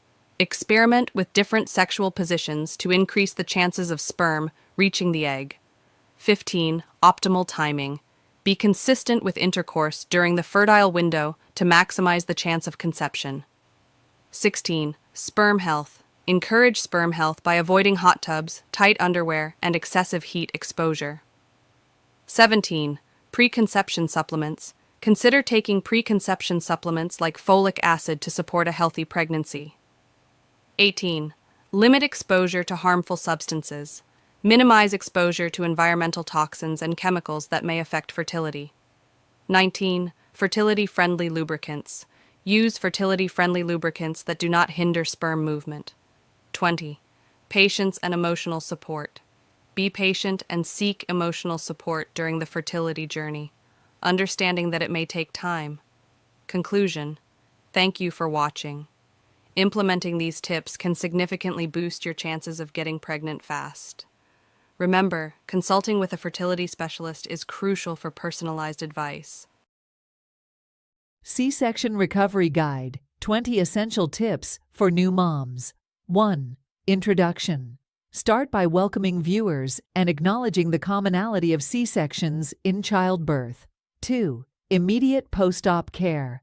Discuss the importance of following medical advice for wound care and pain management. Highlight the significance of rest and limited physical activity in the initial days. 3. Incision care. Explain how to clean and care for the incision site. Stress the significance of keeping the incision dry and watching for signs of infection. 4. Pain management. Talk about prescribed pain medications and their proper usage. Suggest non-pharmacological methods like using a heating pad or practicing deep breathing exercises. 5. Activity guidelines. Emphasize the need for gradual reintroduction of daily activities. Recommend avoiding heavy lifting and strenuous exercise until approved by a healthcare professional. 6. Nutrition and hydration. Highlight the importance of maintaining a healthy diet for recovery. Encourage staying hydrated to aid in healing. 7. Monitoring postpartum bleeding. Discuss what is considered normal postpartum bleeding and when to seek medical attention. 8. Emotional well-being. Address the emotional aspects of recovery and potential postpartum emotions. Encourage open communication with healthcare providers about mental health concerns. 9. Follow-up appointments. Stress the importance of attending post-operative checkups. Explain what to expect during these appointments and how healthcare providers monitor recovery. 10. Support system. Discuss the role of family and friends in providing support. Emphasize the importance of seeking help when needed. 11. Breastfeeding after C-section. Offer guidance on breastfeeding positions that are comfortable post-surgery. Highlight the benefits of breastfeeding for both the mother and baby. 12. Scar massage. Introduce scar massage as a technique to promote healing and reduce scar tissue. Demonstrate gentle massage techniques. 13. Resuming intimacy.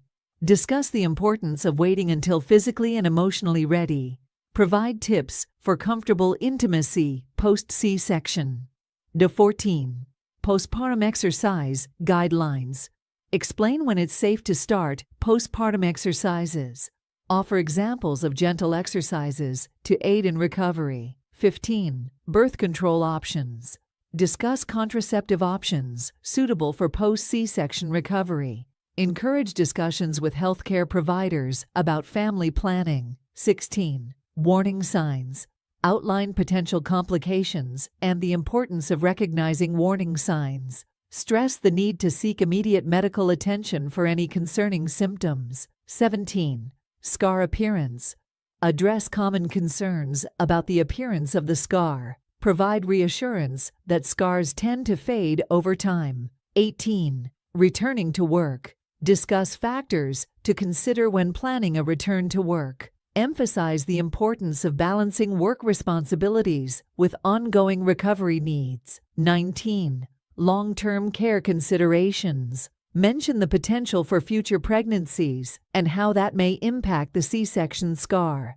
Discuss any long-term considerations or precautions advised by healthcare professionals. 20. Conclusion. Summarize key points. Encourage viewers to consult with their healthcare providers for personalized advice. Remember to tailor the script to your audience and provide a disclaimer to consult with healthcare professionals for personalized advice.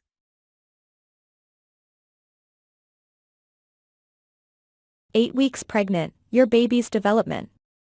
This week, hands and feet are forming tiny fingers and toes, and those arms are able to flex at the elbows and wrists.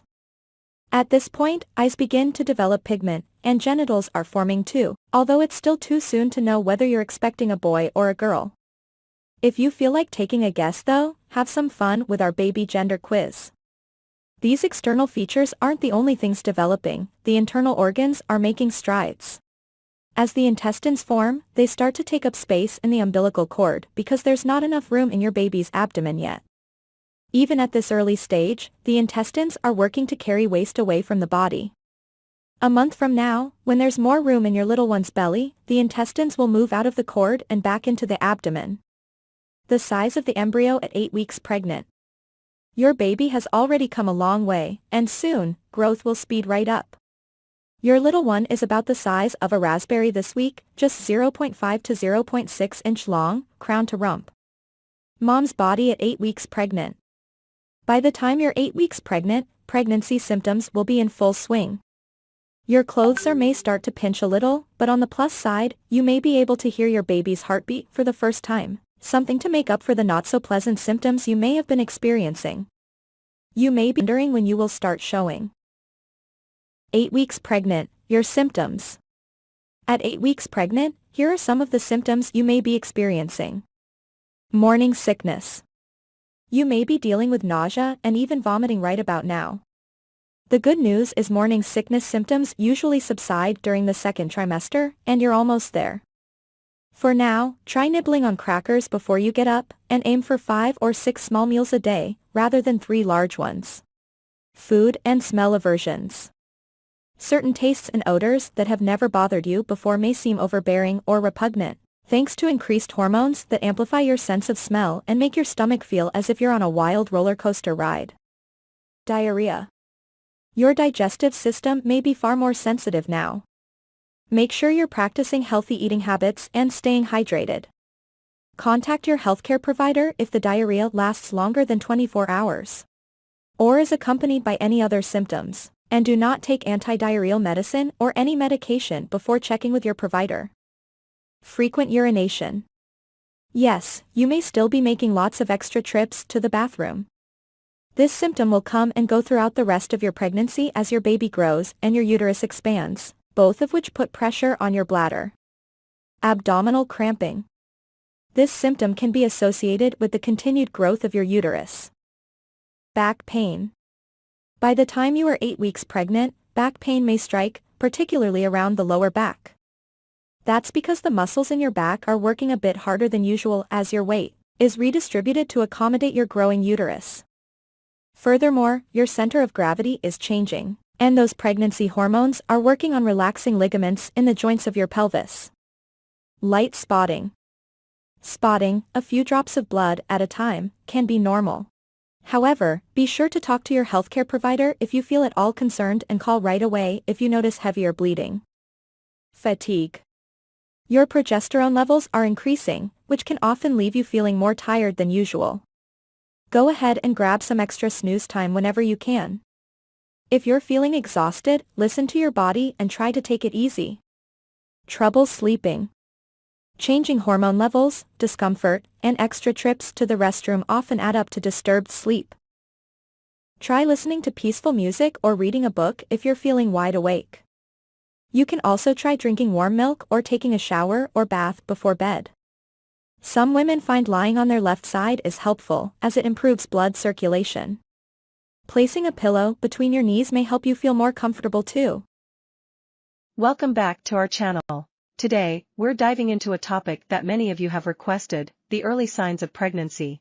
Whether you're trying to conceive or just curious, these symptoms could be indicators of an exciting journey ahead. Point 1. Missed period. One of the most common early signs is a missed period. The absence of your regular menstrual cycle could signal pregnancy. Point 2. Breast changes. Pay attention to changes in your breasts. Increased sensitivity, tenderness, and darkening of the areolas might occur. Point 3. Fatigue. Feeling unusually tired or exhausted. Pregnancy hormones can cause fatigue. Point 4. Nausea and morning sickness. Many pregnant women experience nausea, often referred to as morning sickness. It can occur at any time of day and might be triggered by certain smells or foods. Point 5. Frequent urination. Have you noticed yourself visiting the bathroom more often? Pregnancy can lead to increased urination due to hormonal changes. Point 6. Food aversions and cravings. Your taste preferences might suddenly change. Cravings for specific foods or aversions to others could be a sign. Point 7. Mood swings. Hormonal fluctuations during early pregnancy can impact your mood. Don't be surprised if you find yourself feeling emotional or irritable. Point 8. Abdominal bloating. Some women experience bloating or a feeling of fullness in the abdomen. It could be attributed to changes in hormones and digestion. Point 9. Increased basal body temperature. If you've been tracking your temperature, you might notice a sustained rise. This can indicate pregnancy, but it's important to track consistently. Point 10. Implantation. Bleeding. Spotting or light bleeding might occur when the fertilized egg attaches to the uterine lining. It's often mistaken for a light period. Conclusion. Keep in mind that these symptoms can vary widely among individuals.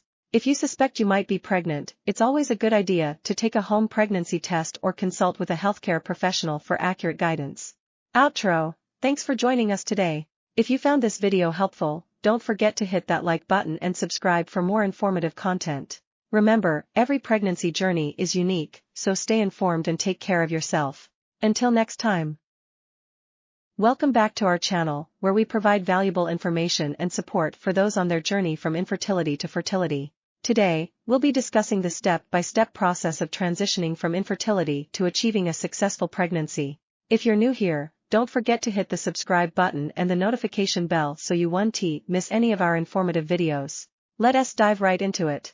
Step 1. Seeking professional help. The first crucial step in the journey is seeking professional help. Consult a reproductive endocrinologist or fertility specialist to evaluate your medical history, conduct tests, and diagnose any underlying issues causing infertility. Step 2. Diagnosis and treatment plan. Once diagnosed, your fertility specialist will create a personalized treatment plan. This may include lifestyle changes, medications, or advanced assisted reproductive technologies like in vitro fertilization (IVF), intrauterine insemination (IUI), or egg freezing. Step 3. Lifestyle and dietary changes. Making positive lifestyle changes can significantly impact your fertility. Maintain a healthy weight, exercise regularly, and consume a balanced diet rich in vitamins, minerals, and antioxidants. Reducing stress through activities like yoga or meditation can also be beneficial. Step 4. Medications and hormonal therapy. In some cases, hormonal imbalances may be causing infertility. Your specialist might prescribe medications to regulate your hormones and improve your chances of conception. Step 5. Assisted reproductive technologies (ART). When other methods aren't successful, you may explore assisted reproductive technologies such as IVF. This involves fertilizing eggs with sperm in a laboratory and transferring the resulting embryos into the uterus. Step 6. Egg or sperm donation. If needed, you may consider using donated eggs or sperm. This option is often chosen when a partner has low-quality eggs or sperm or in cases of same-sex couples. Step 7. Surrogacy. Surrogacy is another option for individuals or couples who can't carry a pregnancy themselves. A surrogate mother carries the pregnancy on behalf of the intended parents. Step 8. Adoption. If achieving a biological pregnancy isn't possible, adoption is a wonderful way to build a family. Adoption agencies can help match you with a child, and the process varies by country and jurisdiction. Step 9. Emotional support. Throughout this journey, emotional support is essential. Consider joining support groups, seeking therapy, or confiding in close friends and family members who can provide comfort and understanding.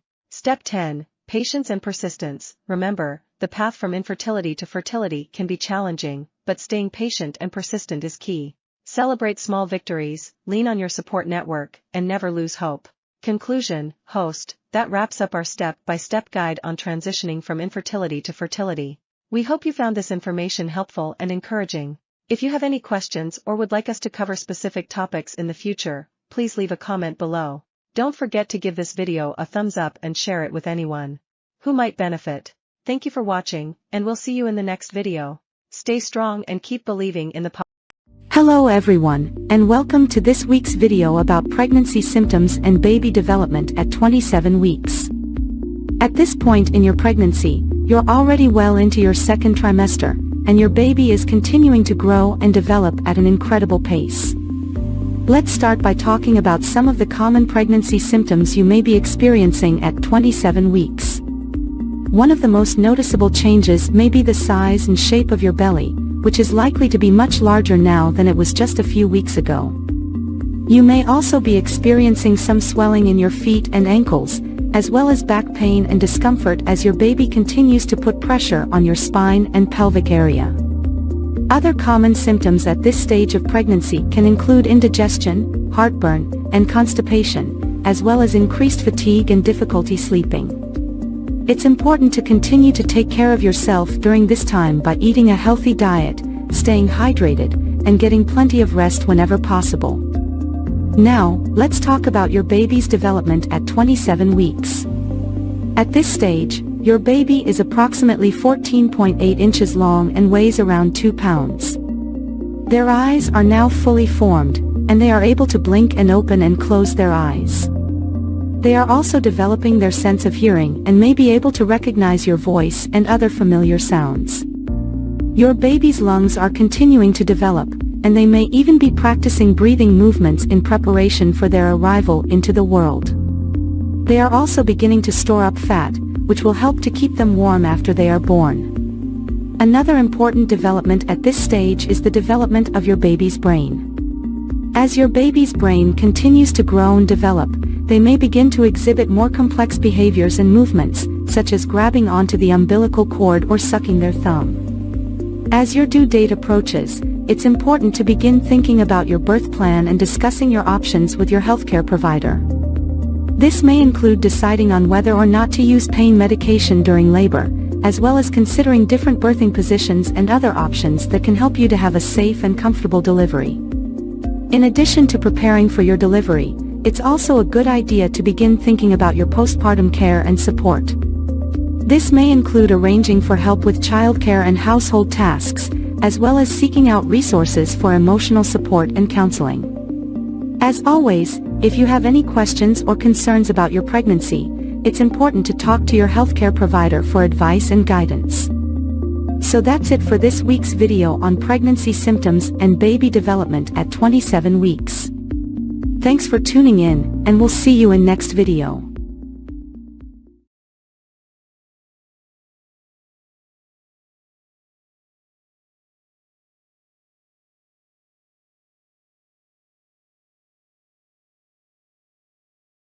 Hello everyone, and welcome back to our pregnancy journey.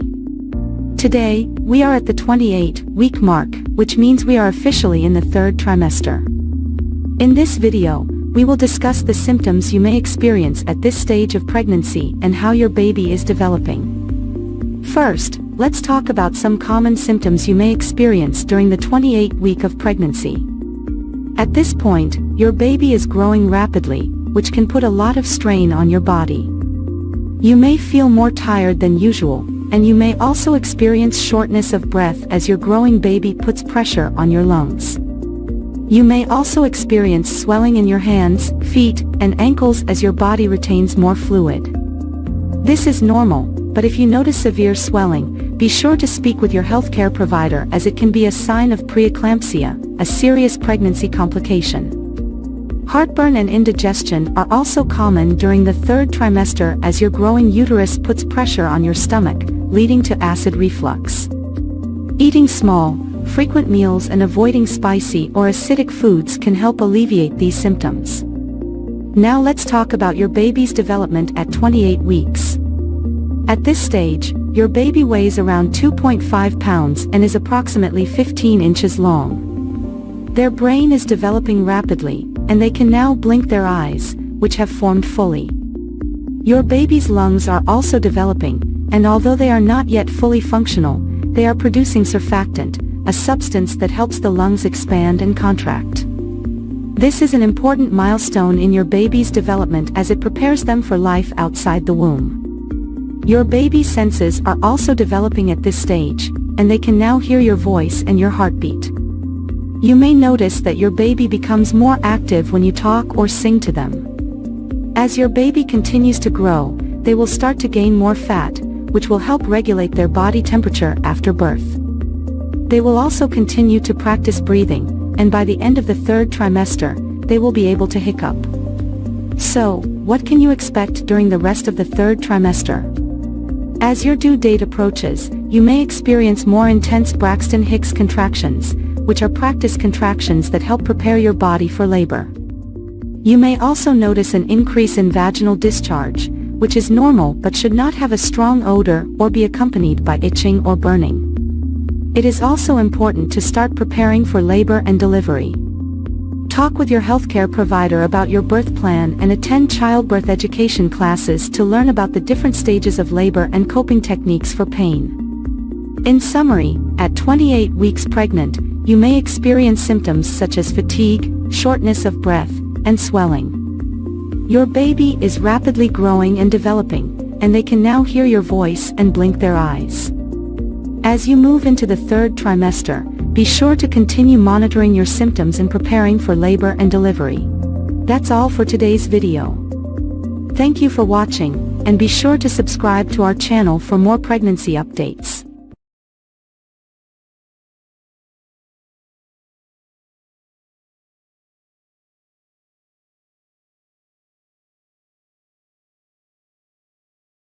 Hello, and welcome back to our pregnancy journey.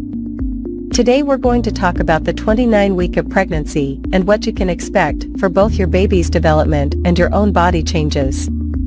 Let's start with your baby. At this point, your little one is roughly the size of a butternut squash, weighing in at around 2.5 pounds and measuring about 15 inches long from head to toe. Your baby's brain is continuing to develop rapidly, and their lungs are starting to produce surfactant, a substance that helps them breathe on their own outside of the womb. Your baby's movements are becoming more pronounced, and you may start to notice a pattern of when they are most active. They are also starting to develop their sense of taste and can taste the amniotic fluid they swallow. Now, let's talk about your body changes. At 29 weeks pregnant, you may notice that your belly is getting bigger, and you're feeling more and more pregnant every day. As your uterus continues to expand, you may experience some discomfort or even pain in your lower back, hips, or pelvis. This is normal, but if you're concerned, talk to your healthcare provider. You may also notice some new symptoms, such as Braxton Hicks contractions. These are practice contractions that feel like your uterus is tightening and releasing. They're usually painless and irregular, but if you're experiencing them frequently or with any pain or discomfort, it's important to let your health provider know. Other common symptoms at this stage of pregnancy include shortness of breath, heartburn, and difficulty sleeping. If you're having trouble sleeping, try sleeping on your left side with a pillow between your knees to support your lower back and hips. It's also important to keep up with your prenatal appointments and any recommended tests or screenings. At your 29-week appointment, your healthcare provider may check your blood pressure, measure your belly, and beat. As you enter the third trimester of pregnancy, it's important to continue taking care of yourself and your growing baby. This means eating a healthy, balanced diet, staying hydrated, and getting regular exercise. Walking, swimming, and prenatal yoga are great options for staying active during pregnancy. It's also important to prepare for your baby's arrival. Start thinking about your birth plan and what kind of experience you want. Consider taking a childbirth education class, which can help you feel more prepared and confident about labor and delivery. In addition to preparing for the birth, you'll want to start thinking about what you'll need for your baby's arrival. This includes things like a car seat, crib, diapers, and clothing. Overall, the 29th week of pregnancy is an exciting time as your baby continues to grow and develop. As always, if you have any concerns or questions, don't hesitate to reach out to your healthcare provider. Thank you for tuning in for another update on your pregnancy journey.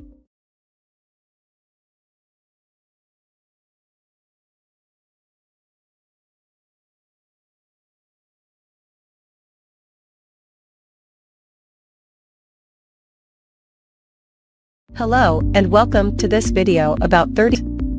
This is an exciting time for both the mother and baby as there are many changes happening. In this video, we will discuss the baby's development, the mother's physical changes, and how to take care of yourself during this period. Baby development. At 30 weeks of pregnancy, the baby is about the size of a cucumber and weighs around 3 pounds. Here are some key developments happening at this stage. Brain development. The baby's brain is growing rapidly, and the cerebral cortex is developing, which is responsible for controlling movement, sensation, and perception. Lung development. The lungs are almost fully developed, and the baby is practicing breathing movements, which will help them breathe on their own after birth. Fat deposits. the baby is accumulating fat deposits under the skin, which will help regulate their body temperature and provide energy after birth.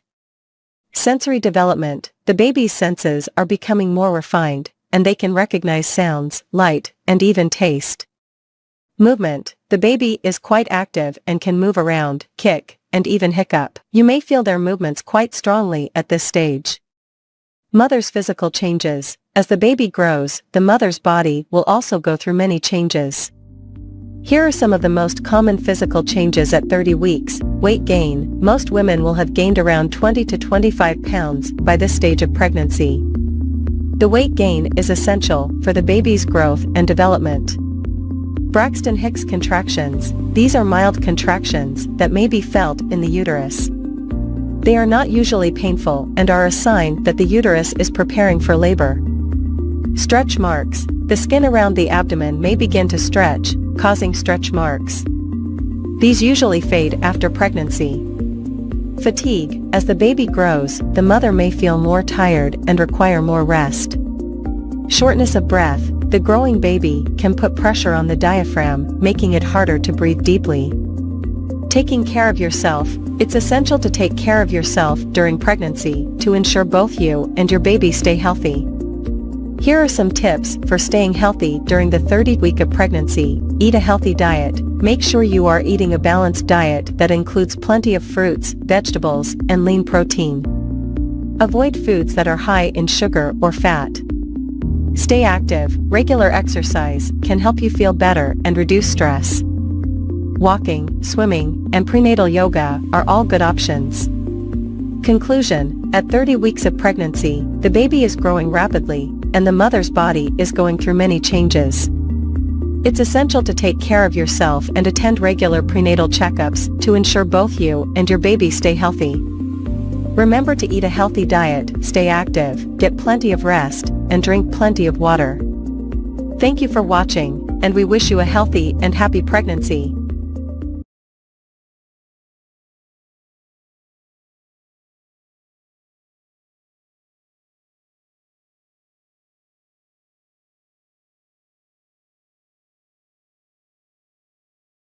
Hello, and welcome back to our series on pregnancy. Today, we will be discussing week 31 of pregnancy and everything you need to know about your baby's development and your symptoms. So, let's get started. Baby development. At week 31, your baby is approximately 16 inches long and weighs around 3.5 pounds. Here are some of the key developments happening to your baby during this time. Rapid brain growth. Your baby's brain is growing rapidly during this time, which means that they will be able to process information more efficiently. Lung development. Your baby's lungs are almost fully developed at this point, and they are practicing their breathing movements. Sleep cycles. Your baby is now starting to have regular sleep and wake cycles. Baby fat. Your baby is putting on more baby fat, which helps regulate their body temperature after birth. Symptoms. As you enter the final trimester of your pregnancy, you may experience some new symptoms or the worsening of old ones. Here are some of the common symptoms that you may experience at week 31. Braxton Hicks contractions. You may start to experience Braxton Hicks contractions, which are mild contractions that help prepare your body for labor. Shortness of breath. As your uterus grows and pushes against your diaphragm, you may experience shortness of breath. Back pain. As your baby grows, the weight can put pressure on your back, causing discomfort. Swelling. You may experience swelling in your feet, ankles, and hands due to the increased fluid in your body. Heartburn. As your uterus grows, it can put pressure on your stomach, causing acid reflux and heartburn. Fatigue. As your body works hard to support your growing baby, you may feel more tired than usual. Frequent urination. Your baby's position may put pressure on your bladder, causing you to urinate more frequently. Tips for a healthy pregnancy. Eat a healthy diet. Make sure to eat a well-balanced diet that includes plenty of fruits, vegetables, whole grains, and lean proteins. Stay hydrated. Drink plenty of water and other fluids throughout the day to stay hydrated. Exercise. Gentle exercise, such as walking or swimming, can help relieve some of your pregnancy symptoms and prepare your body for labor. Attend prenatal appointments. Regular prenatal appointments with your healthcare provider are essential to monitor your baby's growth and ensure a healthy pregnancy. Take childbirth classes. Childbirth classes can help prepare you and your partner for labor and delivery. Conclusion: at week 31 of pregnancy, your baby is continuing to grow and develop rapidly. You may experience some new symptoms or the worsening of old ones, but there are steps you can take to stay healthy and comfortable during this time. Remember to eat a healthy diet, stay hydrated, exercise, get plenty of rest, attend prenatal appointments, take childbirth classes, and practice relaxation techniques. With these tips, you can have a healthy and happy pregnancy. Thanks for tuning in, and we'll see you next time.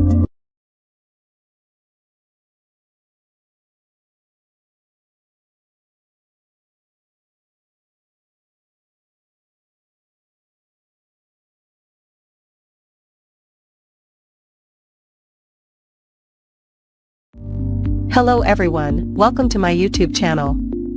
Today we will be discussing 32 weeks pregnancy and baby development, symptoms, tips, and healthcare. As a senior gynecologist, I have had years of experience helping women through their pregnancy journey. So, without further ado, let's get started. Baby development. At 32 weeks, your baby is about the size of a large jicama, measuring around 16.7 inches long and weighing about 4 pounds. Your baby's eyes are now fully formed and can open and close them. The bones in your baby's skull are not yet fused, which allows for easier passage through the birth canal during delivery. Your baby's immune system is starting to develop, and they are producing white blood cells to help fight off infections. Your baby's lungs are also continuing to develop and produce surfactant, a substance that helps keep the air sacs in the lungs from sticking together. Symptoms. At 32 weeks, you may experience increased back pain and discomfort as your baby continues to grow and put pressure on your back and pelvis. You may also experience increased fatigue and difficulty sleeping due to the physical strain of pregnancy. Braxton Hicks contractions, or practice contractions, may become more frequent as your body prepares for labor. Heartburn and indigestion may also become more common as your baby continues to push up on your stomach. Swelling in your feet and ankles may become more pronounced as your body retains more fluids. Tips. To help alleviate back pain, try using a pregnancy pillow to support your belly and lower back while sleeping. Practice good posture and avoid standing or sitting in the same position for too long to help prevent back pain and swelling. Stay hydrated and try to keep your feet elevated as much as possible to reduce swelling. To help manage heartburn and indigestion, try eating smaller, more frequent meals and avoid foods that trigger symptoms. Make sure to stay active and get regular exercise, such as walking or prenatal yoga, to help maintain your overall health and prepare your body for labor. Healthcare. At 32 weeks, you will typically have a prenatal visit with your healthcare provider to check on your baby's growth and development. Your healthcare provider may also perform a Group B Streptococcus (GBS) test to check for the presence of bacteria that can be harmful to your baby during delivery. It is important to continue taking any prescribed prenatal vitamins and medications as directed by your healthcare provider. In conclusion, 32 weeks is an important milestone in your pregnancy journey. Your baby is continuing to develop and grow, and you may experience new symptoms and challenges. Remember to practice good self-care, stay active, and attend all scheduled prenatal appointments to ensure a healthy pregnancy and delivery. Thank you for watching, and I'll see you in the next video.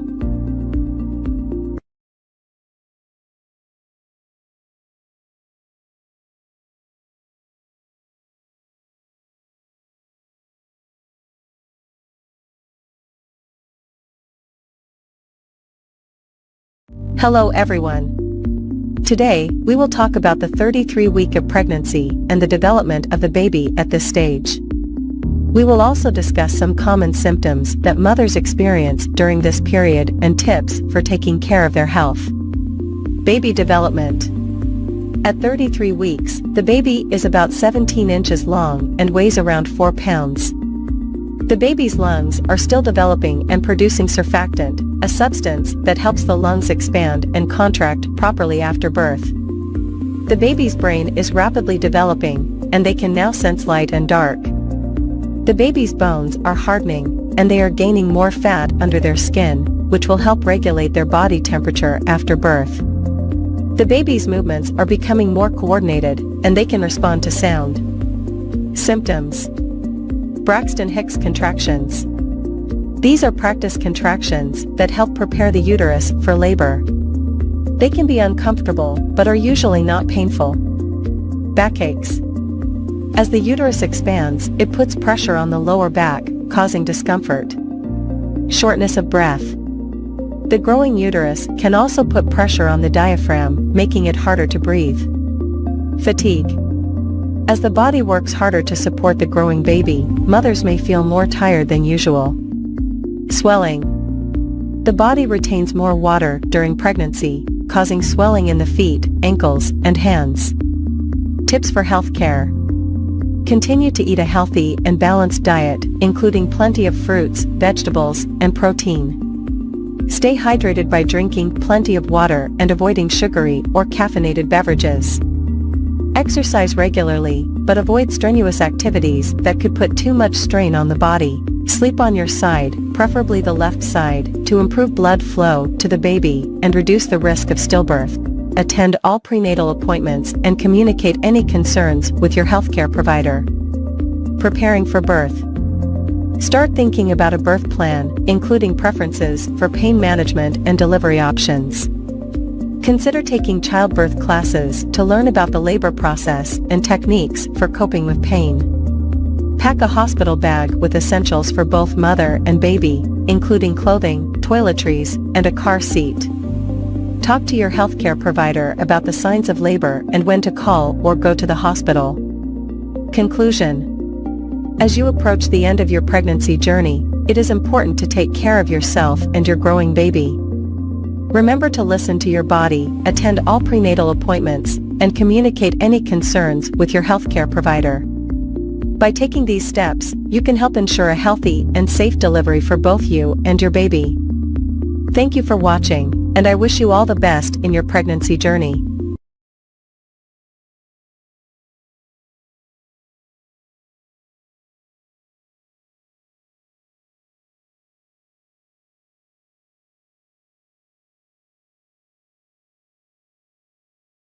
Hello everyone, we are going to discuss pregnancy at 34 weeks.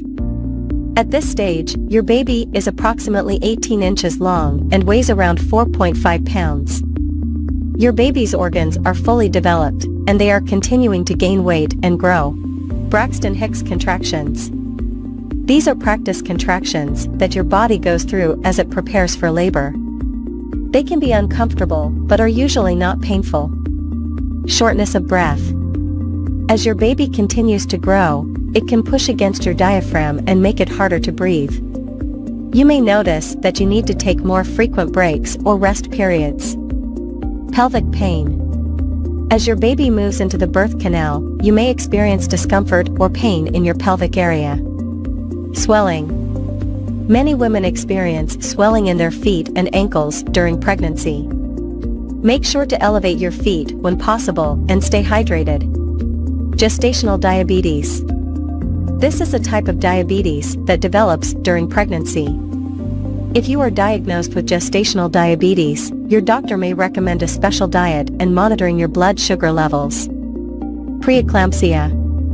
This is a potentially serious condition that can develop during pregnancy, characterized by high blood pressure and protein in the urine. If you experience symptoms like severe headaches, vision changes, or abdominal pain, contact your doctor immediately. Fetal movement. You should continue to monitor your baby's movements and contact your doctor if you notice any significant changes. Now, let's talk about some tips for taking care of yourself during this stage of pregnancy. Rest. As your due date approaches, make sure to get plenty of rest and sleep. This will help you conserve your energy for labor and delivery. Stay hydrated.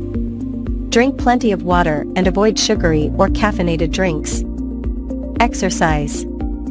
Gentle exercise like walking or prenatal yoga can help you stay healthy and prepare your body for labor. Kegel exercises. These exercises can help strengthen your pelvic floor muscles and prepare your body for childbirth. Prenatal classes. Consider taking a prenatal class to learn more about childbirth, breastfeeding, and newborn care. Pack your hospital bag. Start packing your hospital bag with essentials like clothes for you and your baby, toiletries, and important documents. Talk to your doctor. Make sure to keep your doctor updated on any symptoms or concerns you may have. Finally, let's talk about your baby's development at 34 weeks. Baby's lungs. Your baby's lungs are almost fully developed, and they are practicing breathing movements in preparation for birth. Body fat. Your baby is continuing to gain weight and develop body fat, which will help regulate their body temperature after birth. Sleep and wake cycles. Your baby may start to have regular sleep and wake cycles, which can help prepare them for life outside the womb. Head down position. Most babies will move into the head down position in preparation for delivery. Overall, pregnancy at 34 weeks is an exciting and important time as you prepare for the birth of your baby. Remember to take care of yourself and stay in touch with your doctor as you get closer to your due date. Thanks for watching, and I'll see you in the next video.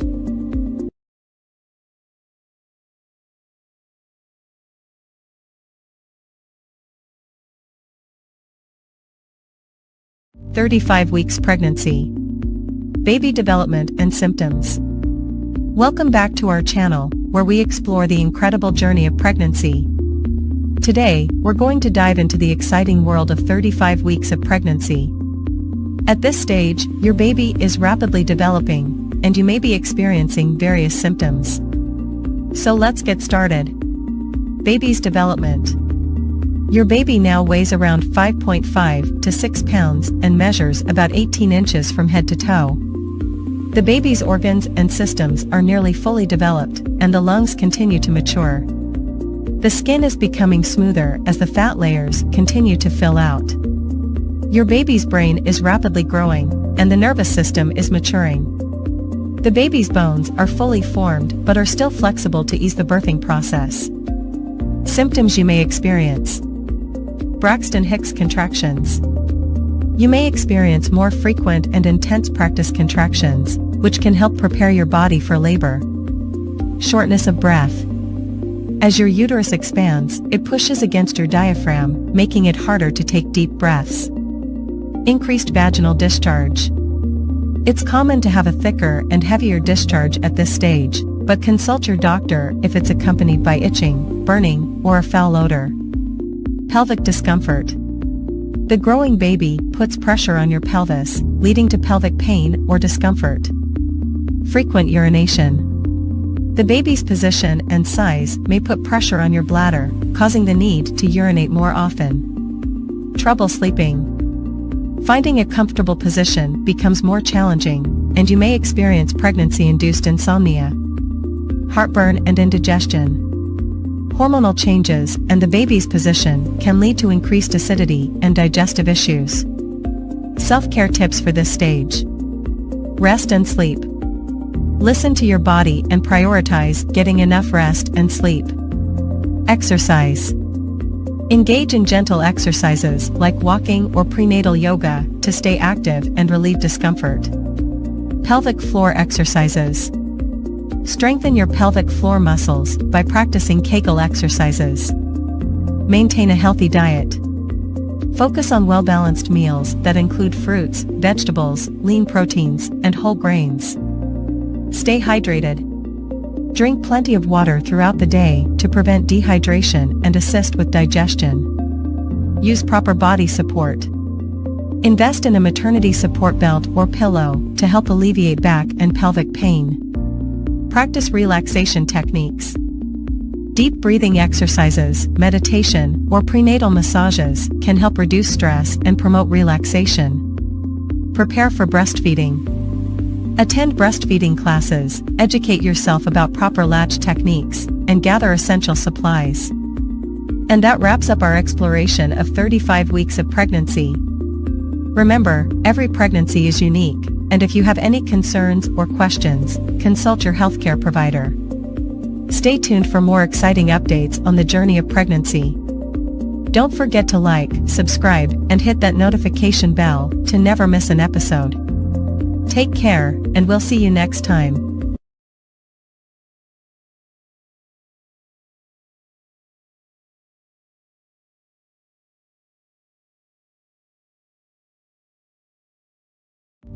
Greetings and welcome back to our Pregnancy Journey series.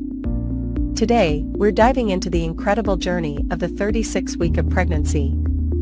As your due date gets closer, both you and your baby are experiencing some remarkable changes. Let's explore the symptoms you may encounter and the exciting developments happening to your little one. Maternal symptoms at 36 weeks. Increased discomfort. Your baby's growth puts additional pressure your abdomen, causing discomfort and backaches. Frequent urination may persist as your baby continues to press on your bladder. Shortness of breath can occur due to limited space for your lungs. Braxton Hicks contractions. These contractions, also known as practice contractions, become more noticeable and frequent. They help prepare your body for labor, but they are usually irregular and mild. Swollen feet and ankles. Fluid retention can cause swelling in your feet and ankles. Elevating your legs and wearing comfortable shoes can help alleviate this symptom. Nesting instinct. Many women experience a strong urge to prepare their homes for the baby's arrival. This may involve cleaning, organizing, and setting up the nursery. Insomnia and fatigue. Discomfort, frequent bathroom trips, and hormonal changes can disrupt your sleep. Take short naps, practice relaxation techniques, and maintain a consistent sleep routine. Baby development at 36 weeks. Size and weight. Your baby is approximately 18 inches long and weighs around 6 pounds. Although still growing, they are almost fully developed. Fetal position. Most babies settle into the head-down position, preparing for birth. The head engages into the pelvis, which is a sign that labor might be approaching. Lung development. By 36 weeks, your baby's lungs have matured significantly. They continue to produce surfactant, a substance that helps the lungs expand and function properly after birth. Immune system. Your baby's immune system strengthens as they receive antibodies from you through the placenta. This provides them with some protection against infections early in life. Brain and nervous system. The brain development is almost complete, with rapid growth in the cerebral cortex. Your baby's nervous system is fully functional, and they can process information and regulate body temperature. Baby's movement. Due to limited space, you may feel more rolling and stretching movements instead of kicks. Hiccups are common as your baby practices swallowing and inhaling amniotic fluid. Preparations for the upcoming weeks. Finalize birth plan. Discuss your birth preferences with your healthcare provider and ensure they are included in your birth plan. Pack your hospital bag. As your due date nears, have a bag ready with essentials for you and your baby. Include comfortable clothing, toiletries, nursing bras, baby clothes, diapers, and important documents. Attend childbirth classes. Join childbirth education classes to learn about labor, pain management, and relaxation techniques. Discuss breastfeeding. Talk to your healthcare provider or a lactation consultant about breastfeeding techniques and potential challenges.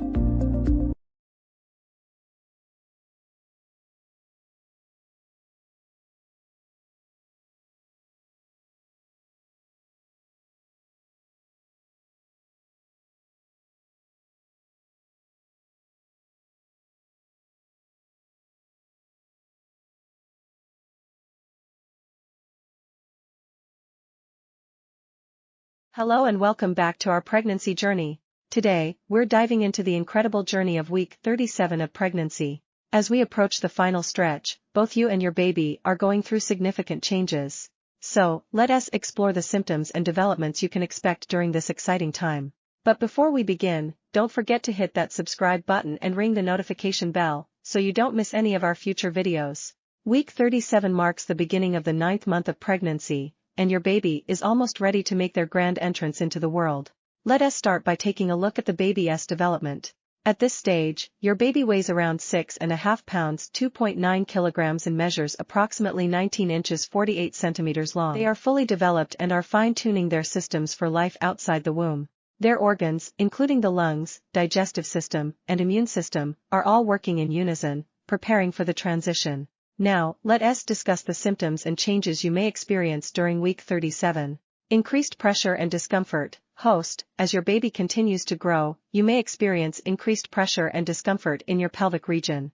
This happens as your baby's head descends into the pelvis, preparing for birth.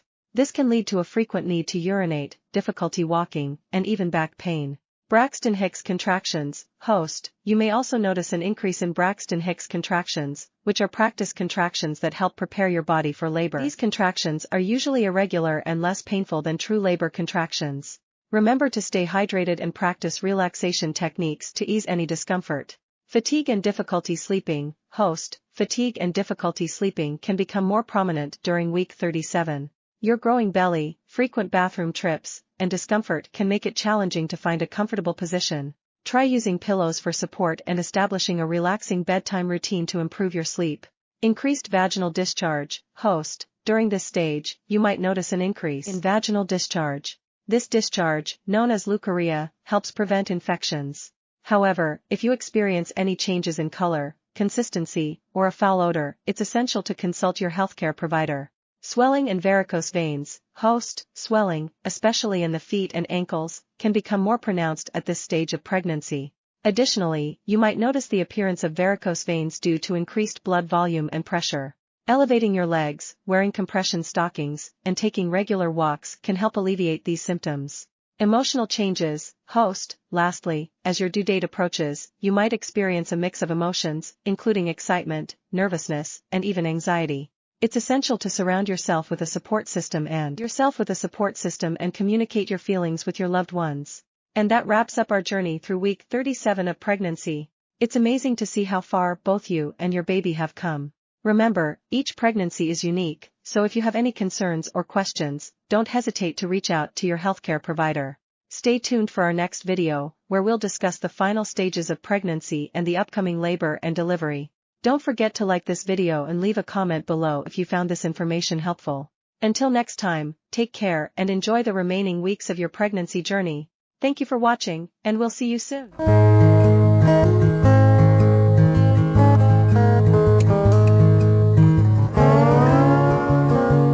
Hello, and welcome back to our YouTube channel, where we discuss all things pregnancy and baby related.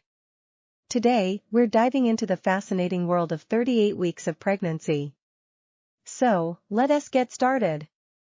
Baby's size and weight. At 38 weeks, your baby is approximately the size of a pumpkin, measuring around 19 to 21 inches 48 to 53 centimeters and weighing about 6 to 7 pounds 2.7 to 3.2 kilograms. Your little one has been growing and developing rapidly throughout the pregnancy journey. Organ development. By this stage, your baby's organs, including the lungs, digestive system, and immune system, are almost fully developed. These organs have been maturing over the past several weeks, preparing your baby for life outside the womb. Baby's position. Most babies settle into a head-down position in the uterus by 38 weeks. This is known as the vertex or cephalic presentation, which is the ideal position for a vaginal delivery. However, if your baby is not in the head-down position, your healthcare provider may discuss options for encouraging the baby to turn. Braxton Hicks contractions. You may be experiencing Braxton Hicks contractions more frequently now. These practice contractions feel like a tightening of the abdomen and are a way for your body to prepare for labor. If the contractions become regular, intense, or are accompanied by other signs of labor, it's important to contact your healthcare provider. Pelvic discomfort. At this stage, you may experience increased pelvic pressure and discomfort.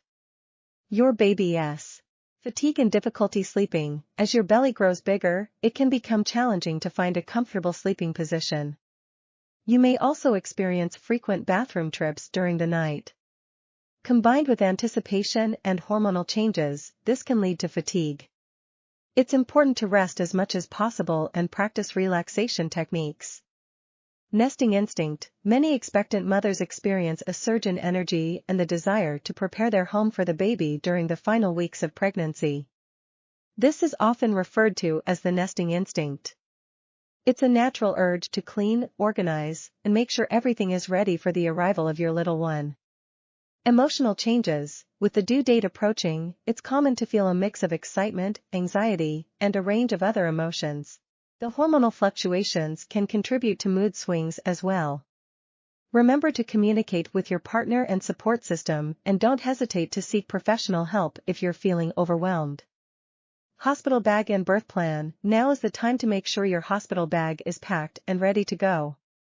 Include essentials like comfortable clothes, toiletries, and items for the baby. It's also a good idea to have your birth plan written out and discuss it with your healthcare provider. However, keep in mind that labor and delivery can be unpredictable, so be flexible with your expectations. That wraps up our discussion on the development and symptoms during 38 weeks of pregnancy. We hope you found this information helpful and informative. Don't forget to subscribe to our channel for more pregnancy and baby-related content. As always, take care of yourself and your little one. See you next time. Welcome to our YouTube channel, where today, we'll take you on a fascinating journey through the 39 weeks of pregnancy and baby development. From the magical moment of conception to the incredible birth of a new life, we'll explore the various stages, milestones, and changes that occur during this remarkable process. So, let us dive right in. Week 1 Conception. Host. In Week 1, conception occurs when a sperm fertilizes an egg, forming a zygote. This tiny cluster of cells begins its journey towards the uterus. Week 2 Implantation. Host. By Week 2, the zygote implants itself into the uterine lining, where it will receive nourishment and continue its rapid division and growth. Week 3 Embryonic Development. Host. During Week 3, the zygote becomes an embryo, and its cells start differentiating into the brain, spinal cord, and other essential structures. Week 4 Heartbeat. Host. In the 4th week, the heart starts to beat, and the embryo begins to take on a recognizable shape. It's about the size of a poppy seed at this stage. Week 5 Nervous System. Host. By Week 5, the nervous system starts developing, and limb buds appear, which will eventually grow into arms and legs. Week 6 Facial Features. Host. In Week 6, the embryo's facial features, such as eyes, ears, and a mouth, begin to form. Week 7 Organ Development. Host. Week 7 marks the beginning of organ development, with the brain, lungs, liver, and kidneys all starting to take shape. Week 8 Fetal Stage. Host. At Week 8, the embryo officially becomes a fetus. It's about the size of a raspberry and can start moving its limbs. Week 9-12 Rapid Growth. Host. During weeks 9 to 12, the fetus undergoes rapid growth. Its sex organs start to form, and it can make small movements, though the mother cannot feel them yet. Week 13 Trimester 1 ends. Host. At Week 13, the first trimester comes to an end. The fetus is now about the size of a lemon, and its tiny fingerprints are forming. Week 14-16 Developing Senses. Host. In weeks 14 to 16, the fetus's senses begin to develop. It can now hear sounds from the outside world and may even suck its thumb. Week 17-20 Movement Sensation. Host. During weeks 17 to 20, the mother starts to feel the baby's movements. The fetus's skin becomes covered with vernix, a protective waxy substance. Week 21-24 Viability. Host. At weeks 21 to 24, the fetus reaches the age of viability, where it has a chance of survival outside the womb with medical assistance. Week 25-28 Rapid Brain Development. Host. During weeks 25 to 28, the baby's brain undergoes significant development. The eyes open and close, and the fetus has distinct sleep-wake cycles. Week 29-32 Developing Immune System. Host. In weeks 29 to 32, the baby's immune system strengthens as it receives antibodies from the mother. Week 33-36 Lung Development. Host. At weeks 33 to 36, the baby's lungs mature, and it assumes a head-down position in preparation for birth. Week 37 Full Term. Host. Congratulations! At week 37, the baby is considered full term, and it's now ready to be born. Week 38-39 Final Weeks. Host. In the final weeks, the baby drops lower into the pelvis, relieving pressure on the mother's diaphragm and making breathing easier. Birth. Host. And now, after an incredible journey of 39 weeks, it's time for the most momentous event, the birth of the baby. It's a miraculous and emotional experience that marks the beginning of a new chapter in the lives of both the parents and the newborn. Conclusion, host, pregnancy and baby development encompass an awe-inspiring process that showcases the wonders of life. From a single cell to a fully formed human being, these 39 weeks are filled with incredible growth, milestones, and changes. We hope you enjoyed this journey with us today. Outro, host, if you found this video informative and fascinating, don't forget to like and share it with others who might be interested. Subscribe to our channel for more captivating content on parenting, health, and lifestyle. Thanks for watching, and we'll see you in the next video. Title: 40 Weeks of Pregnancy, Symptoms and Baby Development. Introduction: Welcome to our comprehensive guide on the incredible journey of pregnancy, spanning 40 weeks of symptoms and baby development. Weeks 1-4. Week 1, conception occurs, and the journey begins. Week 2, the fertilized egg travels down the fallopian tube.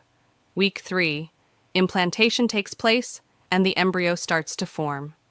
Week 4, the embryo develops the neural tube, which will become the brain and spinal cord. Weeks 5-8. Week 5, the heart begins to beat, and limb buds form. Week 6, facial features and the heart's chambers start to develop. Week 7, baby's arms and legs grow longer, and facial features become more defined. Week 8, the embryo is now called a fetus, and organs continue to form. Weeks 9-12. Week 9, fingers and toes start to develop, and the fetus can make spontaneous movements. Week 10, the baby's facial expressions begin, and the vital organs are functioning. Week 11, the fetus is about the size of a lime, and gender can be determined. Week 12, baby's reflexes develop, and the risk of miscarriage decreases significantly. Weeks 13-16. Week 13, baby's vocal cords begin to form, and the digestive system develops. Week 14, facial features become more distinct, and the baby can now squint and frown. Week 15, the baby starts producing urine and the skin becomes more transparent. Week 16, baby's movements become more coordinated and the bones harden. Week 17-20. Week 17, the fetus can hear external sounds and the umbilical cord thickens. Week 18, baby's taste buds form and the nervous system continues to mature. Week 19, vernix caseosa, a protective layer, covers the skin. Week 20, halfway there, the baby can suck its thumb, and the mother may feel the first movements. Weeks 21-24. Week 21, eyebrows and eyelashes develop, and the baby can taste the amniotic fluid. Week 22, the fetus is now responsive to light and dark. Week 23, rapid brain growth occurs, and lungs continue to develop. Week 24, the baby's viability outside the womb increases, though it's still premature. Weeks 25-28. Week 25. Baby's kicks become stronger, and lungs are maturing further. Week 26. Eyes open, and the baby responds to external stimuli. Week 27. Rapid weight gain begins, and the nervous system is fine-tuning.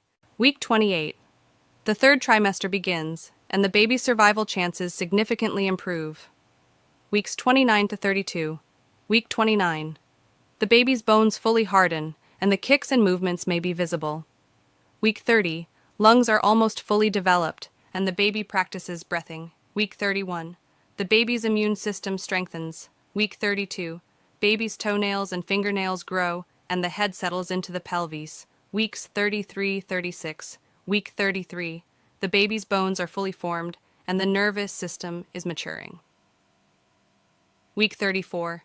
The baby practices blinking, and the amniotic fluid decreases as the baby grows. Week 35. The baby's liver and kidneys are fully functional. Week 36. The baby is gaining weight rapidly, preparing for birth. Weeks 37-40. Week 37. Full term. The baby's organs are ready for life outside the womb. Week 38. The baby's immune system gets a boost from the mother. Week 39-40. The baby may arrive any time now. The mother might experience signs of labor, and it's time to prepare for the exciting moment of birth. Conclusion. As the 40-week journey concludes, we celebrate the incredible process of pregnancy, from conception to the miraculous moment of welcoming a new life into the world. Stay tuned for more parenting tips and guidance on our channel.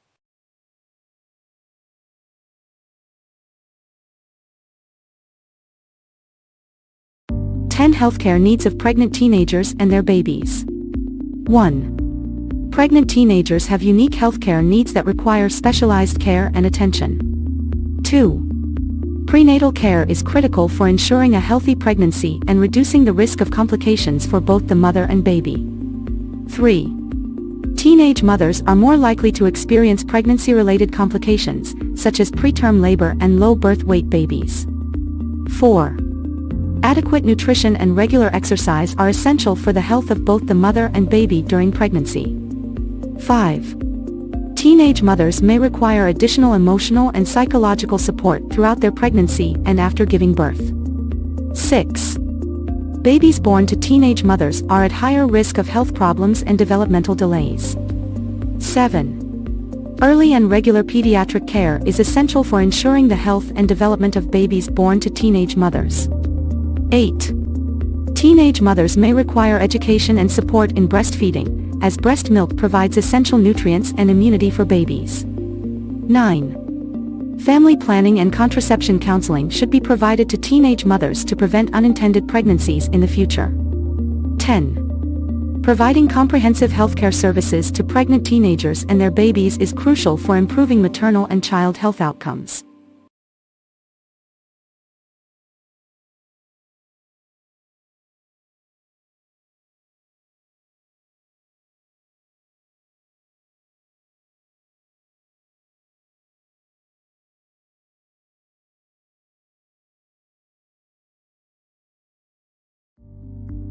Weeks baby development.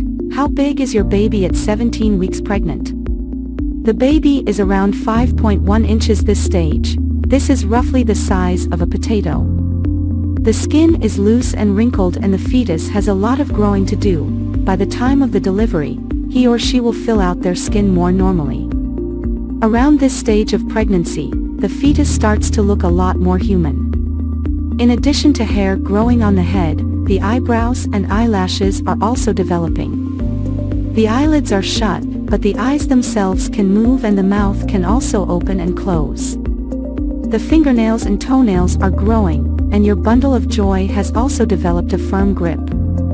Your baby's been getting bigger and bigger over the last couple of weeks, and this means that he or she has needed a larger placenta. Remember that the placenta is the organ that supplies nutrition to the fetus, removes waste products, and fulfills other important roles. By the end of your pregnancy, the placenta will weigh around 510 grams. Your baby now has doubled in weight in the last 2 weeks. Fat begins to form, helping your baby's heat production and metabolism. The lungs are beginning to exhale amniotic fluid, and the circulatory and urinary systems are working. Your baby's bones. Your baby's skeleton is changing from soft cartilage to bone. Support your baby's bone health, and your own, by eating calcium-rich foods. Getting enough calcium also reduces your risk of hypertension and preeclampsia. The umbilical cord. The umbilical cord, your baby's lifeline to the placenta, is growing stronger and thicker. By the end of pregnancy, it will be approximately 9 inches long and an inch thick. The umbilical cord delivers nutrients to your baby and ferries away waste products. Your baby's skin. Sweat glands are starting to develop.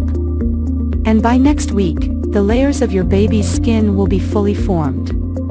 Your baby when you're 17 weeks pregnant. Your baby is getting bigger all the time and might now weigh more than the placenta.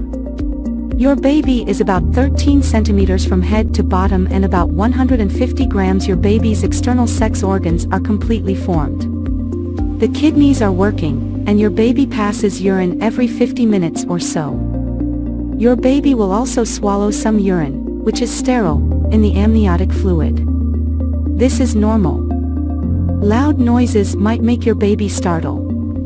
Your baby's taste buds are working, and your baby can tell the difference between sweet and bitter. what does my baby look like? Your baby, or fetus, is around 12 centimeters long, from head to bottom, and weighs around 150 grams. That's roughly the size of a pomegranate and the weight of a ball of mozzarella. Your baby can move their eyes, although they'll stay shut for now. React to loud noises, open and close their mouth. Your baby's fingernails are starting to grow and will have their own unique fingerprints. Even identical twins have different fingerprints. Week 17, your second trimester. You might start to feel your baby move now. You will not be able to tell exactly what your baby's up to, but soon you could be feeling every kick, punch, hiccup and somersault. Your baby's movements. Many women spot the first signs of their baby moving between 18 and 24 weeks. Inside your tummy, you might feel bubbling, fluttering, rolling. You might find that your baby moves more after meals, when you listen to loud music, when you rub your tummy and talk to your baby, when you are relaxing. Here are some of the other symptoms you may be experiencing: tiredness and difficulty sleeping, swollen or bleeding gums, pain on the side of your belly, headaches, nosebleeds, bloating or constipation, indigestion. IUI stands for intrauterine insemination, which is a fertility treatment used to increase the chances of pregnancy. The procedure involves placing sperm directly into a woman's uterus to facilitate fertilization. IUI is commonly used to treat infertility due to low sperm count, decreased sperm motility, or issues with cervical mucus. Prior to the procedure, the woman may receive ovulation-inducing medication to increase the likelihood of successful fertilization. IUI is a relatively simple and non-invasive procedure that can be performed in a doctor's office. It is usually painless and does not require anesthesia. The success rate of IUI varies depending on several factors, including age, fertility issues, and the number of insemination cycles performed. The risks of IUI are minimal, but there is a small risk of infection or discomfort. IUI is often combined with other fertility treatments, such as in vitro fertilization, IVF, to improve the chances of pregnancy. Overall, IUI can be an effective treatment option for couples struggling with infertility, but it is important to discuss all available options with a fertility specialist to determine the best course of action.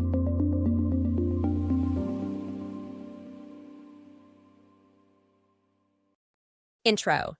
Hey there, amazing viewers! Welcome back to our channel. Today, we have a topic that's close to the heart: pregnancy and self-care tips. Whether you're expecting, planning to be, or just curious, you're in for a treat. Stick around for the top 15 points that'll make your pregnancy journey a breeze. Point 1. Mindful nutrition. First up, let's talk about nourishing yourself and your little one. Opt for nutrient-rich foods, plenty of fruits and veggies, and don't forget that hydration game. Point 2. Gentle exercises. Next on the list is staying active, but no need for intense workouts. Gentle exercises like prenatal yoga or a simple stroll can do wonders for your well-being. Point 3. Beauty of rest. Ah, the beauty of rest. Embrace those power naps and full night's sleep. Your body and mind will thank you. Trust me. Point 4. Emotional wellness. It's okay to have mixed emotions. Prioritize your emotional well-being, whether through journaling, meditation, or just having heart-to-heart talks. Point 5. Pamper yourself. Pamper time. Treat yourself to a relaxing bath, a prenatal massage, or whatever makes you feel like the queen you are. Point 6. Support system. Surround yourself with positivity. Your support system is crucial. Friends, family, or fellow mom-to-be pals. Point 7. Educate yourself. Knowledge is power. Educate yourself about the beautiful journey you're on. Attend prenatal classes, read books, and absorb all the information. Point 8. Regular checkups. Speaking of information, regular checkups are a must. Keep track of your and your baby's health with those scheduled visits to your healthcare provider. Point 9. Fashionable comfort. Who says you can't be fashionable and comfortable? Invest in maternity, wear that makes you feel good and accommodates that growing belly. Point 10. Hygiene essentials. Pay extra attention to hygiene. A healthy baby. It's the little things that count. Point 11. Positive affirmations. Daily affirmations are like a power boost for your mindset. Remind yourself of the amazing journey you're on and the incredible mom you're becoming. Point 12. Create memories. Capture those beautiful moments. Whether it's through a pregnancy photo shoot or a simple diary, create memories that'll last a lifetime. Point 13. Delegate tasks. Don't be shy to ask for help. Delegate tasks and focus on what truly matters, your well-being and your baby's. Point 14. Stay flexible. Plans might change, and that's okay. Stay flexible and adapt to the beautiful uncertainties of this journey. Point 15. Celebrate milestones. Last but not least, celebrate the milestones. Every kick, every ultrasound, it's all part of your incredible story. Outro. And there you have it, the top 15 points for a happy and healthy pregnancy. If you enjoyed this video, don't forget to give it a thumbs up, subscribe, and hit that notification bell. Until next time, take care of yourself and that precious bump. Sending lots of love. Hey there, lovely viewers. We're thrilled to have you back on our channel. Today, we're diving deep into a topic that's close to many hearts: how to boost your chances of getting pregnant. Whether you're just starting your journey or have been trying for a while, these detailed tips could be the key you're looking for. Point 1. Understand your menstrual cycle. Your menstrual cycle consists of different phases: follicular, ovulation, and luteal. Ovulation usually occurs around the middle of your cycle. Keep track of it using methods like basal body temperature or ovulation predictor kits. The fertile window spans a few days before and after ovulation, so aim for intimacy during this time. Point 2. Maintain a healthy lifestyle. Nutrition plays a pivotal role in fertility. Incorporate a variety of fruits, vegetables, whole grains, lean proteins, and healthy fats into your diet. Regular, moderate exercise can help regulate your hormones and boost overall well-being. Stress can interfere with ovulation. Practice stress reduction techniques like meditation, mindfulness, or even enjoyable hobbies. Point 3. Maintain a healthy weight. Being underweight can disrupt hormonal balance, while excess weight can lead to insulin resistance and irregular cycles. Aim for a BMI within the healthy range for optimal fertility. Point 4. Avoid harmful substances. Smoking can decrease fertility in both men and women. Quitting is a major step towards improving your chances. Limit alcohol consumption, as excessive intake may affect hormone levels. High caffeine intake has been linked to reduced fertility, so consider cutting back. Point 5. Preconception health check. Before embarking on your pregnancy journey, schedule a thorough health checkup with your doctor. Discuss any pre-existing conditions, medications, or supplements you're taking that could impact fertility. Point 6. Stay hydrated. Drinking enough water helps maintain healthy cervical mucus, which plays a role in fertility. Point 7. Timing matters. It's important to remember that pregnancy might not happen right away. Continue trying during your fertile window, but don't stress if it takes some time. Point 8. Communication is key. Openly communicate with your partner about your feelings, concerns, and expectations. Keep the lines of dialogue open throughout the journey. Point 9. Seek professional help if needed. If you're having trouble conceiving, don't hesitate to consult a fertility specialist. They can perform tests to identify any underlying issues and recommend appropriate treatments. Conclusion. Thank you so much for joining us today as we explored these comprehensive tips for increasing your chances of getting pregnant. Remember, each person's fertility journey is unique, so be patient and kind to yourselves. If you found this video helpful, don't forget to give it a thumbs up, share it with others, and hit that subscribe button for more insightful content. The effects of teenage pregnancy, 20 key points. 1. Introduction. Hello everyone, welcome back to our channel. Today, we're diving into a crucial topic: The effects of teenage pregnancy. 2. Higher health risks. Teenage mothers often face higher health risks during pregnancy compared to older women. 3. Educational challenges. Teen moms are more likely to drop out of school, limiting their educational and career opportunities. 4. Economic impact. Teenage pregnancy can contribute to financial strain on families and communities.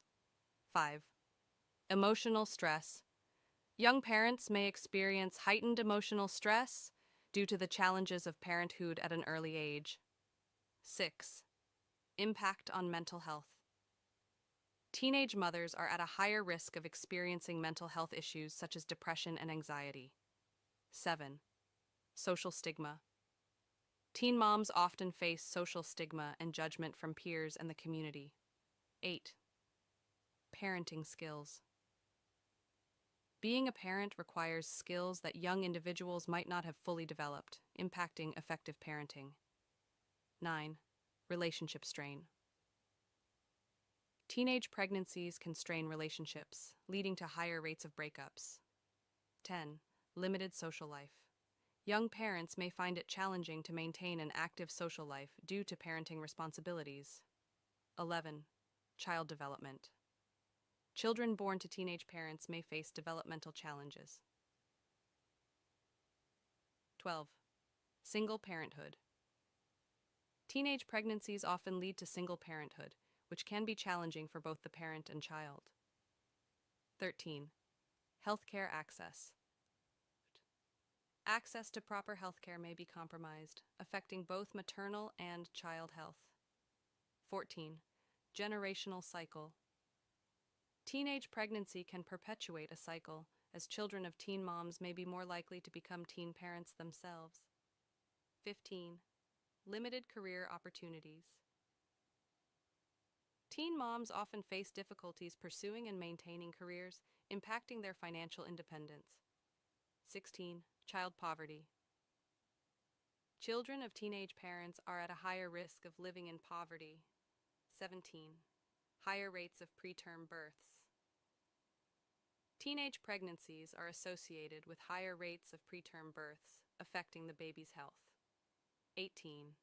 Child abuse. Risk. Teen parents may be at a higher risk of unintentional child abuse due to lack of experience and stress. 19. Impact on educational goals. Teen moms may struggle to achieve their educational goals, limiting their potential in various fields. 20. Prevention and support. It's crucial to focus on prevention and provide support systems to help reduce the impact of teenage pregnancy on individuals and society. Closing. Thanks for joining us today. If you found this video informative, don't forget to like, share, and subscribe. Let's continue the conversation in the comments below. Until next time, stay informed.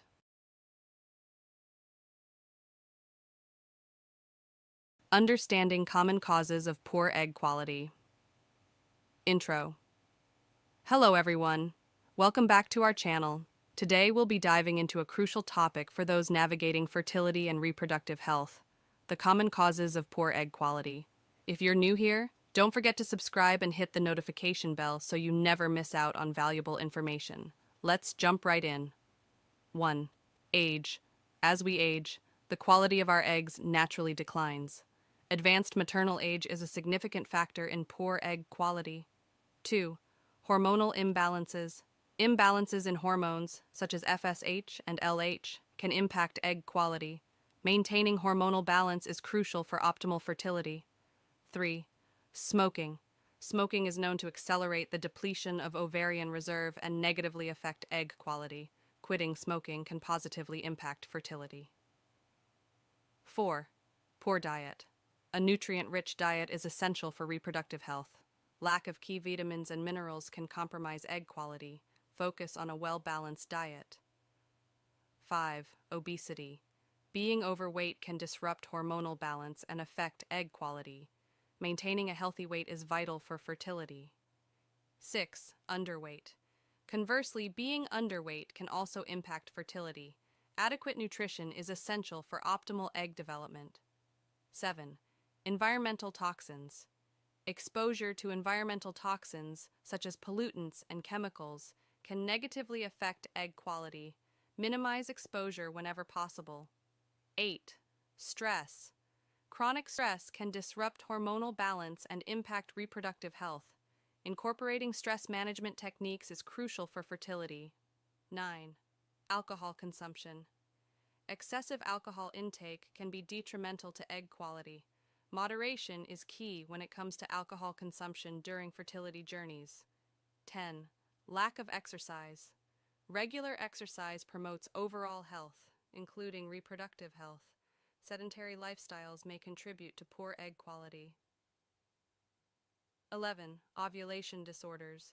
Irregular ovulation patterns or disorders can lead to poor egg quality. Seeking medical advice for irregular cycles is important. 12. Genetic factors. Some individuals may have genetic predispositions that affect egg quality. Genetic counseling can provide valuable insights. 13. Polycystic ovary syndrome, PCOS. PCOS can impact hormonal balance and egg development. Managing PCOS through lifestyle changes and medical interventions is crucial. 14. Endometriosis. Endometriosis can affect egg quality by causing inflammation. Seeking treatment for endometriosis is essential for fertility. Thyroid disorders. Thyroid imbalances can impact reproductive health. Regular thyroid monitoring and management are important for optimal fertility. Diabetes. Uncontrolled diabetes can affect egg quality. Managing blood sugar levels is crucial for individuals with diabetes trying to conceive. Autoimmune disorders. Some autoimmune disorders can affect fertility. Consultation with a specialist is recommended for those with autoimmune conditions. Poor egg reserve. Low ovarian reserve can contribute to poor egg quality. Regular fertility assessments can help understand and address this issue. Infections. Untreated infections can negatively impact reproductive organs and egg quality. Prompt medical attention is important. Medication side effects. Some medications may have side effects that affect fertility. Consult your healthcare provider if you have concerns about medications and fertility. Outro. That wraps up today's video on the common causes of poor egg quality. If you found this information helpful, don't forget to give it a thumbs up and share it with others who might benefit. Remember, every fertility journey is unique, and seeking professional advice is crucial. Until next time, stay informed and take care of your reproductive health. Thanks for watching.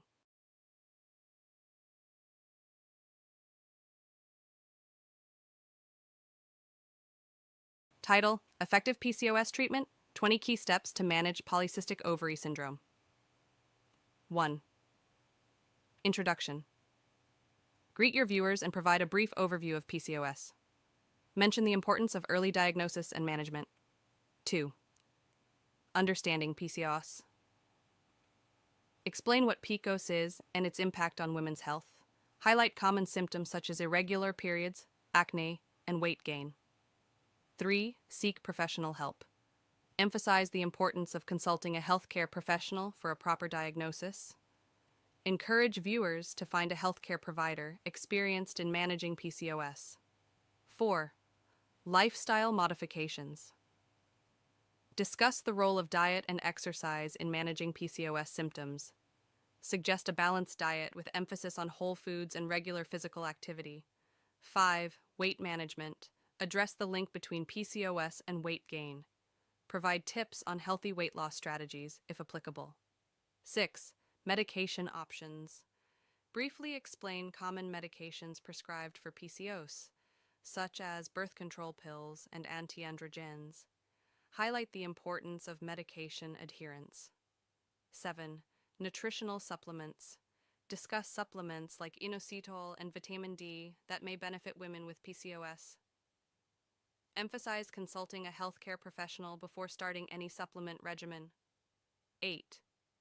Fertility considerations. Touch on the challenges PCOS may pose to fertility. Mention fertility treatments and options for those planning to conceive. 9. Hormonal balance. Explain how hormonal imbalances play a role in PCOS. Discuss hormone therapy options prescribed by healthcare professionals. 10. Regular monitoring. Stress the need for regular checkups and monitoring of PCOS symptoms. Encourage open communication with healthcare providers. 11. Stress management. Discuss the impact of stress on PCOS symptoms. Suggest stress reduction techniques such as meditation and yoga. 12. Sleep hygiene. Highlight the importance of adequate sleep for overall health. Discuss the link between PCOS and sleep disturbances.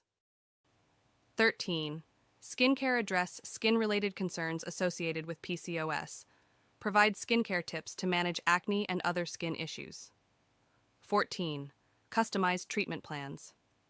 Acknowledge that PCOS treatment is not one size fits all. Encourage viewers to work with their healthcare providers to develop personalized plans. 15. Educational resources. Recommend reliable sources for further PCOS education. Mention reputable websites and support groups. 16. Community support. Emphasize the value of connecting with others who have PCOS. Mention online forums or local support groups. 17. Ongoing education. Encourage viewers to stay informed about new developments in PCOS research. Highlight the importance of staying proactive in managing one's health. 18. Mind-body connection. Discuss the impact of mental health on PCOS. Encourage practices that promote a healthy mind-body connection. 19. Long-term outlook. Discuss the long-term management of PCOS. Address the potential impact on overall health as women age. 20. Conclusion. Summarize key points. Encourage viewers to take a proactive approach to their PCOS management. Remember to tailor the script to your audience and provide accurate, up-to-date information. 9 weeks pregnant. Your baby's development. This week, your little one, now, is looking less and less like a little pink blob and instead has more of a mini baby shape. Even the tail that had been present in earlier weeks has almost disappeared. Tiny facial features continue to develop this week, including a more prominent nose and eyelids. Up top, the head is large compared to the body, while down below, little toes are now visible. Internal organs are also forming, including the digestive and reproductive systems, meaning that the intestines as well as testes or ovaries are growing. Now that you're 9 weeks pregnant, your little one may be starting to move, thanks to some recent muscle development. But you'll have to wait until sometime in the second trimester to actually feel these movements. The size of the fetus at 9 weeks pregnant. At 9 weeks, the fetus is about the size of a cherry. Your little one may now measure 0.6 to 0.7 inch long and weigh about 0.12 ounce. Mom's body at 9 weeks pregnant. Symptoms at 9 weeks pregnant may include changes to your breasts. They are probably fuller, heavier, and tender to the touch due to the enlargement of your milk glands and an increase in fatty tissue. Although your breasts will likely continue to grow throughout your pregnancy, the sensitivity will usually subside once your body adjusts to the surge of pregnancy hormones. 9 weeks pregnant, your symptoms. At 9 weeks pregnant, here are some of the symptoms you may be experiencing. Growing waistline. Your belly at 9 weeks pregnant may not have a pronounced, rounded look, but your pre-pregnancy clothes are probably feeling a little snug due to a combination of a thickening waistline and some bloating brought on by your old friends, pregnancy hormones. Spotting. You may see some spotting in the first trimester. Call your healthcare provider if you see any more than a few drops of blood. Mild uterine cramping. This is a time of rapid change in your body, and you may experience mild uterine cramping. If the cramping is severe, or if you feel other pain like lower back pain, call your doctor to rule out any problems. Morning sickness. If you haven't experienced morning sickness by now, you could be one of the lucky ones who will avoid this common symptom. But if you do get morning sickness, keep on eating smaller meals frequently throughout the day and remember to stay hydrated. Being hungrier. You may start to feel a bit hungrier than usual, so munch on some extra snacks. keeping in mind that you only need to add about 300 calories to your daily intake. Foods like fruit, cereal, and yogurt are great choices. Food cravings and aversions. Your sense of smell is heightened now, and foods and smells you once enjoyed may now seem unpleasant. On the flip side, you may now find you crave certain foods. You can feel free to indulge any food cravings you have, as long as they seem healthy. Just make sure you're sticking to a balanced diet. Always talk to your healthcare provider if you crave non-food things like dirt or chalk. Fatigue. Thanks to an increase in your levels of the hormone progesterone during the first trimester, you may find yourself sleepier than usual. Rest as much as you can during the day, particularly if you're having trouble sleeping at night. Feeling moody. If you're feeling on top of the world one minute and doomed the next, you can thank pregnancy hormonal changes. Speak to loved ones about how you're feeling. It may help you feel a little better, and seek help from your healthcare provider if your mood swings are severe. Frequent urination. Yes, those extra trips to the bathroom may still be a part of your day as your baby grows and your uterus presses against your bladder. This need to pee more often may also be caused by the increased volume of blood in your body, which makes your kidneys work overtime. Don't drink less water, as staying hydrated is important, but try to go to the restroom before you head out the door or before you go into a long meeting. If you notice a burning sensation or pain when you pass urine, call your doctor, because this can be a sign of a urinary tract infection. Acne. If you're experiencing acne now and didn't before you got pregnant, or if your acne is worse now than before, it may be one of your pregnancy symptoms. Read up on how you can combat some of those spots and blemishes, and remember that it's just one of those pesky pregnancy hormone-related symptoms that should clear soon after your baby is born.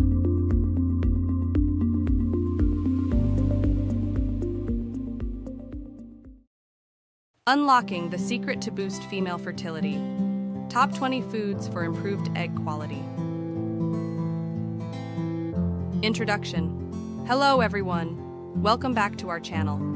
Today we have an incredibly important topic to discuss, something that many women may find valuable on their fertility journey. We'll be diving into the top 20 foods that can significantly enhance female egg quality. If you're ready to unlock the secret to boosting your fertility, stay tuned. Segment 1. Importance of female egg quality. Before we get into the list, let's understand why female egg quality is crucial for conception. The quality of your eggs plays a pivotal role in fertility, affecting not just the likelihood of conception, but also the health of the baby. Now, let's jump into the first set of foods that can make a positive impact. Segment 2. Dark leafy greens. Our number 1 on the list is dark leafy greens such as spinach and kale. Packed with essential nutrients like folate and iron, these greens promote optimal egg development and overall reproductive health. Add a generous serving of these greens to your diet for a fertility boost. Segment 3. Berries. Next up, we have berries. Blueberries, strawberries, and raspberries. Loaded with antioxidants, these little powerhouses protect your eggs from oxidative stress, enhancing their quality. Snack on a handful of berries daily to give your fertility a sweet and nutritious kick. Segment 4. Avocado. Moving on to number 3. Avocados. Rich in monounsaturated fats and vitamin E, avocados support hormonal balance and nourish your reproductive system. Incorporating avocados into your diet can positively impact your egg quality over time. Segment 5. Fatty fish. Let's talk about fatty fish like salmon and mackerel, omega-3. Fatty acids found in these fishes are essential for reproductive health. They not only improve egg quality, but also contribute to a healthy pregnancy. Aim for at least 2 servings of fatty fish per week. Segment 6. Nuts and seeds. Nuts and seeds come in at number 5. Almonds, walnuts, and flax seeds are rich in omega-3s and antioxidants, promoting better egg quality. Snacking on a handful of these daily can be a simple yet effective way to boost your fertility. Segment 7. Quinoa. Quinoa takes the 6th spot on our list. This whole grain is a fantastic source of protein and essential amino acids, supporting overall reproductive health. Swap out refined grains for quinoa to give your body the nutrients it needs for optimal eggs quality. Segment 8. Greek yogurt. Number 7 is Greek yogurt. Packed with protein and probiotics, Greek yogurt promotes a healthy gut, positively influencing your reproductive system. Choose the unsweetened variety for maximum benefits. Segment 9. Broccoli. Broccoli, our 8th contender, is rich in folate and other crucial nutrients. It aids in regulating hormones and supporting healthy egg development. Steam or stir-fry broccoli as a tasty and nutritious side dish to boost your fertility. Segment 10. Lean protein. Lean protein sources like chicken and turkey make it to number 9. Protein is essential for overall health, and incorporating lean sources into your diet helps provide the necessary building blocks for optimal egg quality. Segment 11. Eggs. It might sound cliche, but eggs are our number 10. They are a fantastic source of high-quality protein, choline, and antioxidants. Including eggs in your diet can contribute to improved egg quality over time. Segment 12. Citrus fruits. Let's move on to number 11. Citrus fruits like oranges and grapefruits. Packed with vitamin C, these fruits support the production of collagen, a crucial component for healthy eggs. Add a citrusy twist to your diet for a fertility boost. Segment 13. Pumpkin seeds. Pumpkin seeds claim the 12th spot on our list. These tiny seeds are rich in zinc, a mineral essential for reproductive health. Snacking on pumpkin seeds can contribute to better egg quality and hormonal balance. Segment 14. Beans and lentils. Beans and lentils come in at number 13. These plant-based protein sources are high in fiber and essential nutrients, supporting hormonal balance and reproductive health. Incorporate a variety of beans and lentils into your meals. Segment 15. Sweet potatoes. Number 14 is sweet potatoes. Packed with beta-carotene and vitamin A, sweet potatoes support healthy egg development. Swap regular potatoes for the sweet variety to enhance your fertility. Segment 16. Tomatoes. Tomatoes take the 15th spot. Rich in lycopene, an antioxidant, tomatoes support reproductive health by protecting eggs from damage. Add fresh tomatoes to your salads or enjoy them in cooked dishes. Segment 17. Asparagus. Asparagus claims the 16th spot. This green veggie is loaded with folate, promoting optimal egg quality and hormonal balance. Steam or roast asparagus for a delicious and fertility-boosting side dish. Segment 18. Beets. Beets at number 17 are rich in nitrates and antioxidants. They support blood flow to the reproductive organs, positively influencing egg quality. Incorporate beets into your diet for a natural fertility boost. Segment 19. Lean red meat. Lean red meat makes it to number 18. Rich in iron and zinc, red meat supports overall reproductive health. Choose lean cuts and enjoy them in moderation to enhance your fertility. Segment 20. Water. Last but not least, staying hydrated is crucial for optimal fertility. Drinking enough water ensures proper circulation, supporting the delivery of nutrients to the reproductive organs. So, don't forget to keep yourself well hydrated throughout the day. Conclusion. And there you have it, the top 20 foods to improve female egg quality. Remember, making these dietary changes is a journey, and consistency is key. If you found this video helpful, give it a thumbs up, and don't forget to subscribe for more valuable content. Wishing you all the best on your fertility journey. Until next time, take care. Outro. Thank you for watching, and we'll see you in the next video. Stay healthy and happy. Balancing Act. A guide for pregnant working women. Managing work while being pregnant can be a challenging but manageable experience. Here are some tips for pregnant women who are also working. 1. Communication with your employer. Inform your employer about your pregnancy in a timely manner. This allows them to make any necessary adjustments and accommodations. Discuss your plans for maternity leave and ensure you understand your company's policies regarding pregnancy and parental leave. 2. Schedule regular prenatal checkups. Attend all necessary prenatal appointments to ensure the health of both you and your baby. Communicate with your employer about these appointments in advance and discuss any necessary time off. 3. Flexible work arrangements. If possible, explore flexible work options such as telecommuting or adjusting your work hours to accommodate your changing needs and energy levels. 4. Take breaks and rest. Listen to your body and take breaks when needed. Short breaks can help alleviate fatigue and stress. Ensure you have a comfortable chair and workspace to support your changing body. 5. Stay organized. Use tools like calendars, planners, or apps to stay organized and manage your workload efficiently. Prioritize tasks and focus on what's most important to reduce stress. 6. Delegate tasks. If you have the opportunity, delegate tasks that can be handled by others. This can help lighten your workload and reduce stress. 7. Stay hydrated and eat well. Proper nutrition is crucial during pregnancy.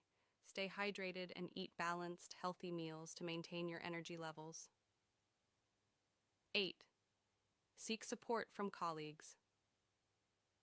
Let your colleagues know about your pregnancy, especially if it may affect your work in any way. They can provide support and understanding. 9. Create a comfortable workspace. Make your workspace more comfortable by adding cushions or ergonomic accessories as needed. 10. Know your rights.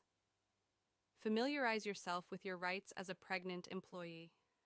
Understanding your legal protections can help ensure fair treatment in the workplace. 11. Plan for maternity leave. Work with your employer to plan for your maternity leave. Make sure you understand how your role will be covered during your absence. Remember, it's essential to prioritize your health and the health of your baby during this time. Don't hesitate to communicate openly with your employer, seek support from your colleagues, and make adjustments as needed to manage the demands of both work and pregnancy. 10 Best Foods for Boosting Fertility in Women. Introduction. Greet your audience and introduce the topic. Mention the importance of nutrition in fertility. Point 1. Fruits and vegetables. Highlight the benefits of vitamins, minerals, and antioxidants. Provide examples of fertility-friendly fruits and vegetables. Point 2. Leafy greens. Emphasize the role of folate in reproductive health. Recommend specific leafy greens like spinach and kale. Point 3. Whole grains. Discuss the benefits of complex carbohydrates and essential nutrients. Suggest whole grains such as quinoa, brown rice, and oats. Point 4. Lean proteins. Explain the importance of protein without excess saturated fats. Recommend sources like poultry, fish, and plant-based proteins. Point 5. Nuts and seeds. Highlight the nutritional value of healthy fats, protein, and minerals. Name specific nuts and seeds beneficial for fertility. Point 6. Fatty fish. Discuss the role of omega-3 fatty acids in promoting fertility. Recommend fish options like salmon, mackerel, or sardines. Point 7. Dairy or alternatives. Stress the significance of calcium and vitamin D for reproductive health. Suggest dairy products or alternatives like fortified plant-based milk. Point 8. Avocado. Talk about the benefits of monounsaturated fats and folate in avocados. Provide creative ways to incorporate avocados into the diet. Point 9. Berries. Discuss the antioxidant-rich nature of berries. Name specific berries like blueberries and strawberries. Point 10. Water. Explain the importance of staying hydrated for overall health and fertility. Encourage viewers to prioritize water intake. Conclusion. Summarize key points. Invite viewers to share their thoughts or ask questions in the comments. Remember to engage your audience, maintain a conversational tone, and include any additional information or personal anecdotes that can enhance the video. Step-by-step guide to in vitro fertilization, IVF. How IVF works. 1. Introduction. Welcome to our step-by-step guide to in vitro fertilization, or IVF, the groundbreaking process that's helped countless families realize their dreams of parenthood. 2. Step 1. Fertility medications. The journey begins with fertility medications, typically administered as shots. These medications stimulate your ovaries to produce multiple mature eggs. The goal: to harvest 10-15 eggs, a process that typically takes about 2 weeks until your eggs are ready for retrieval.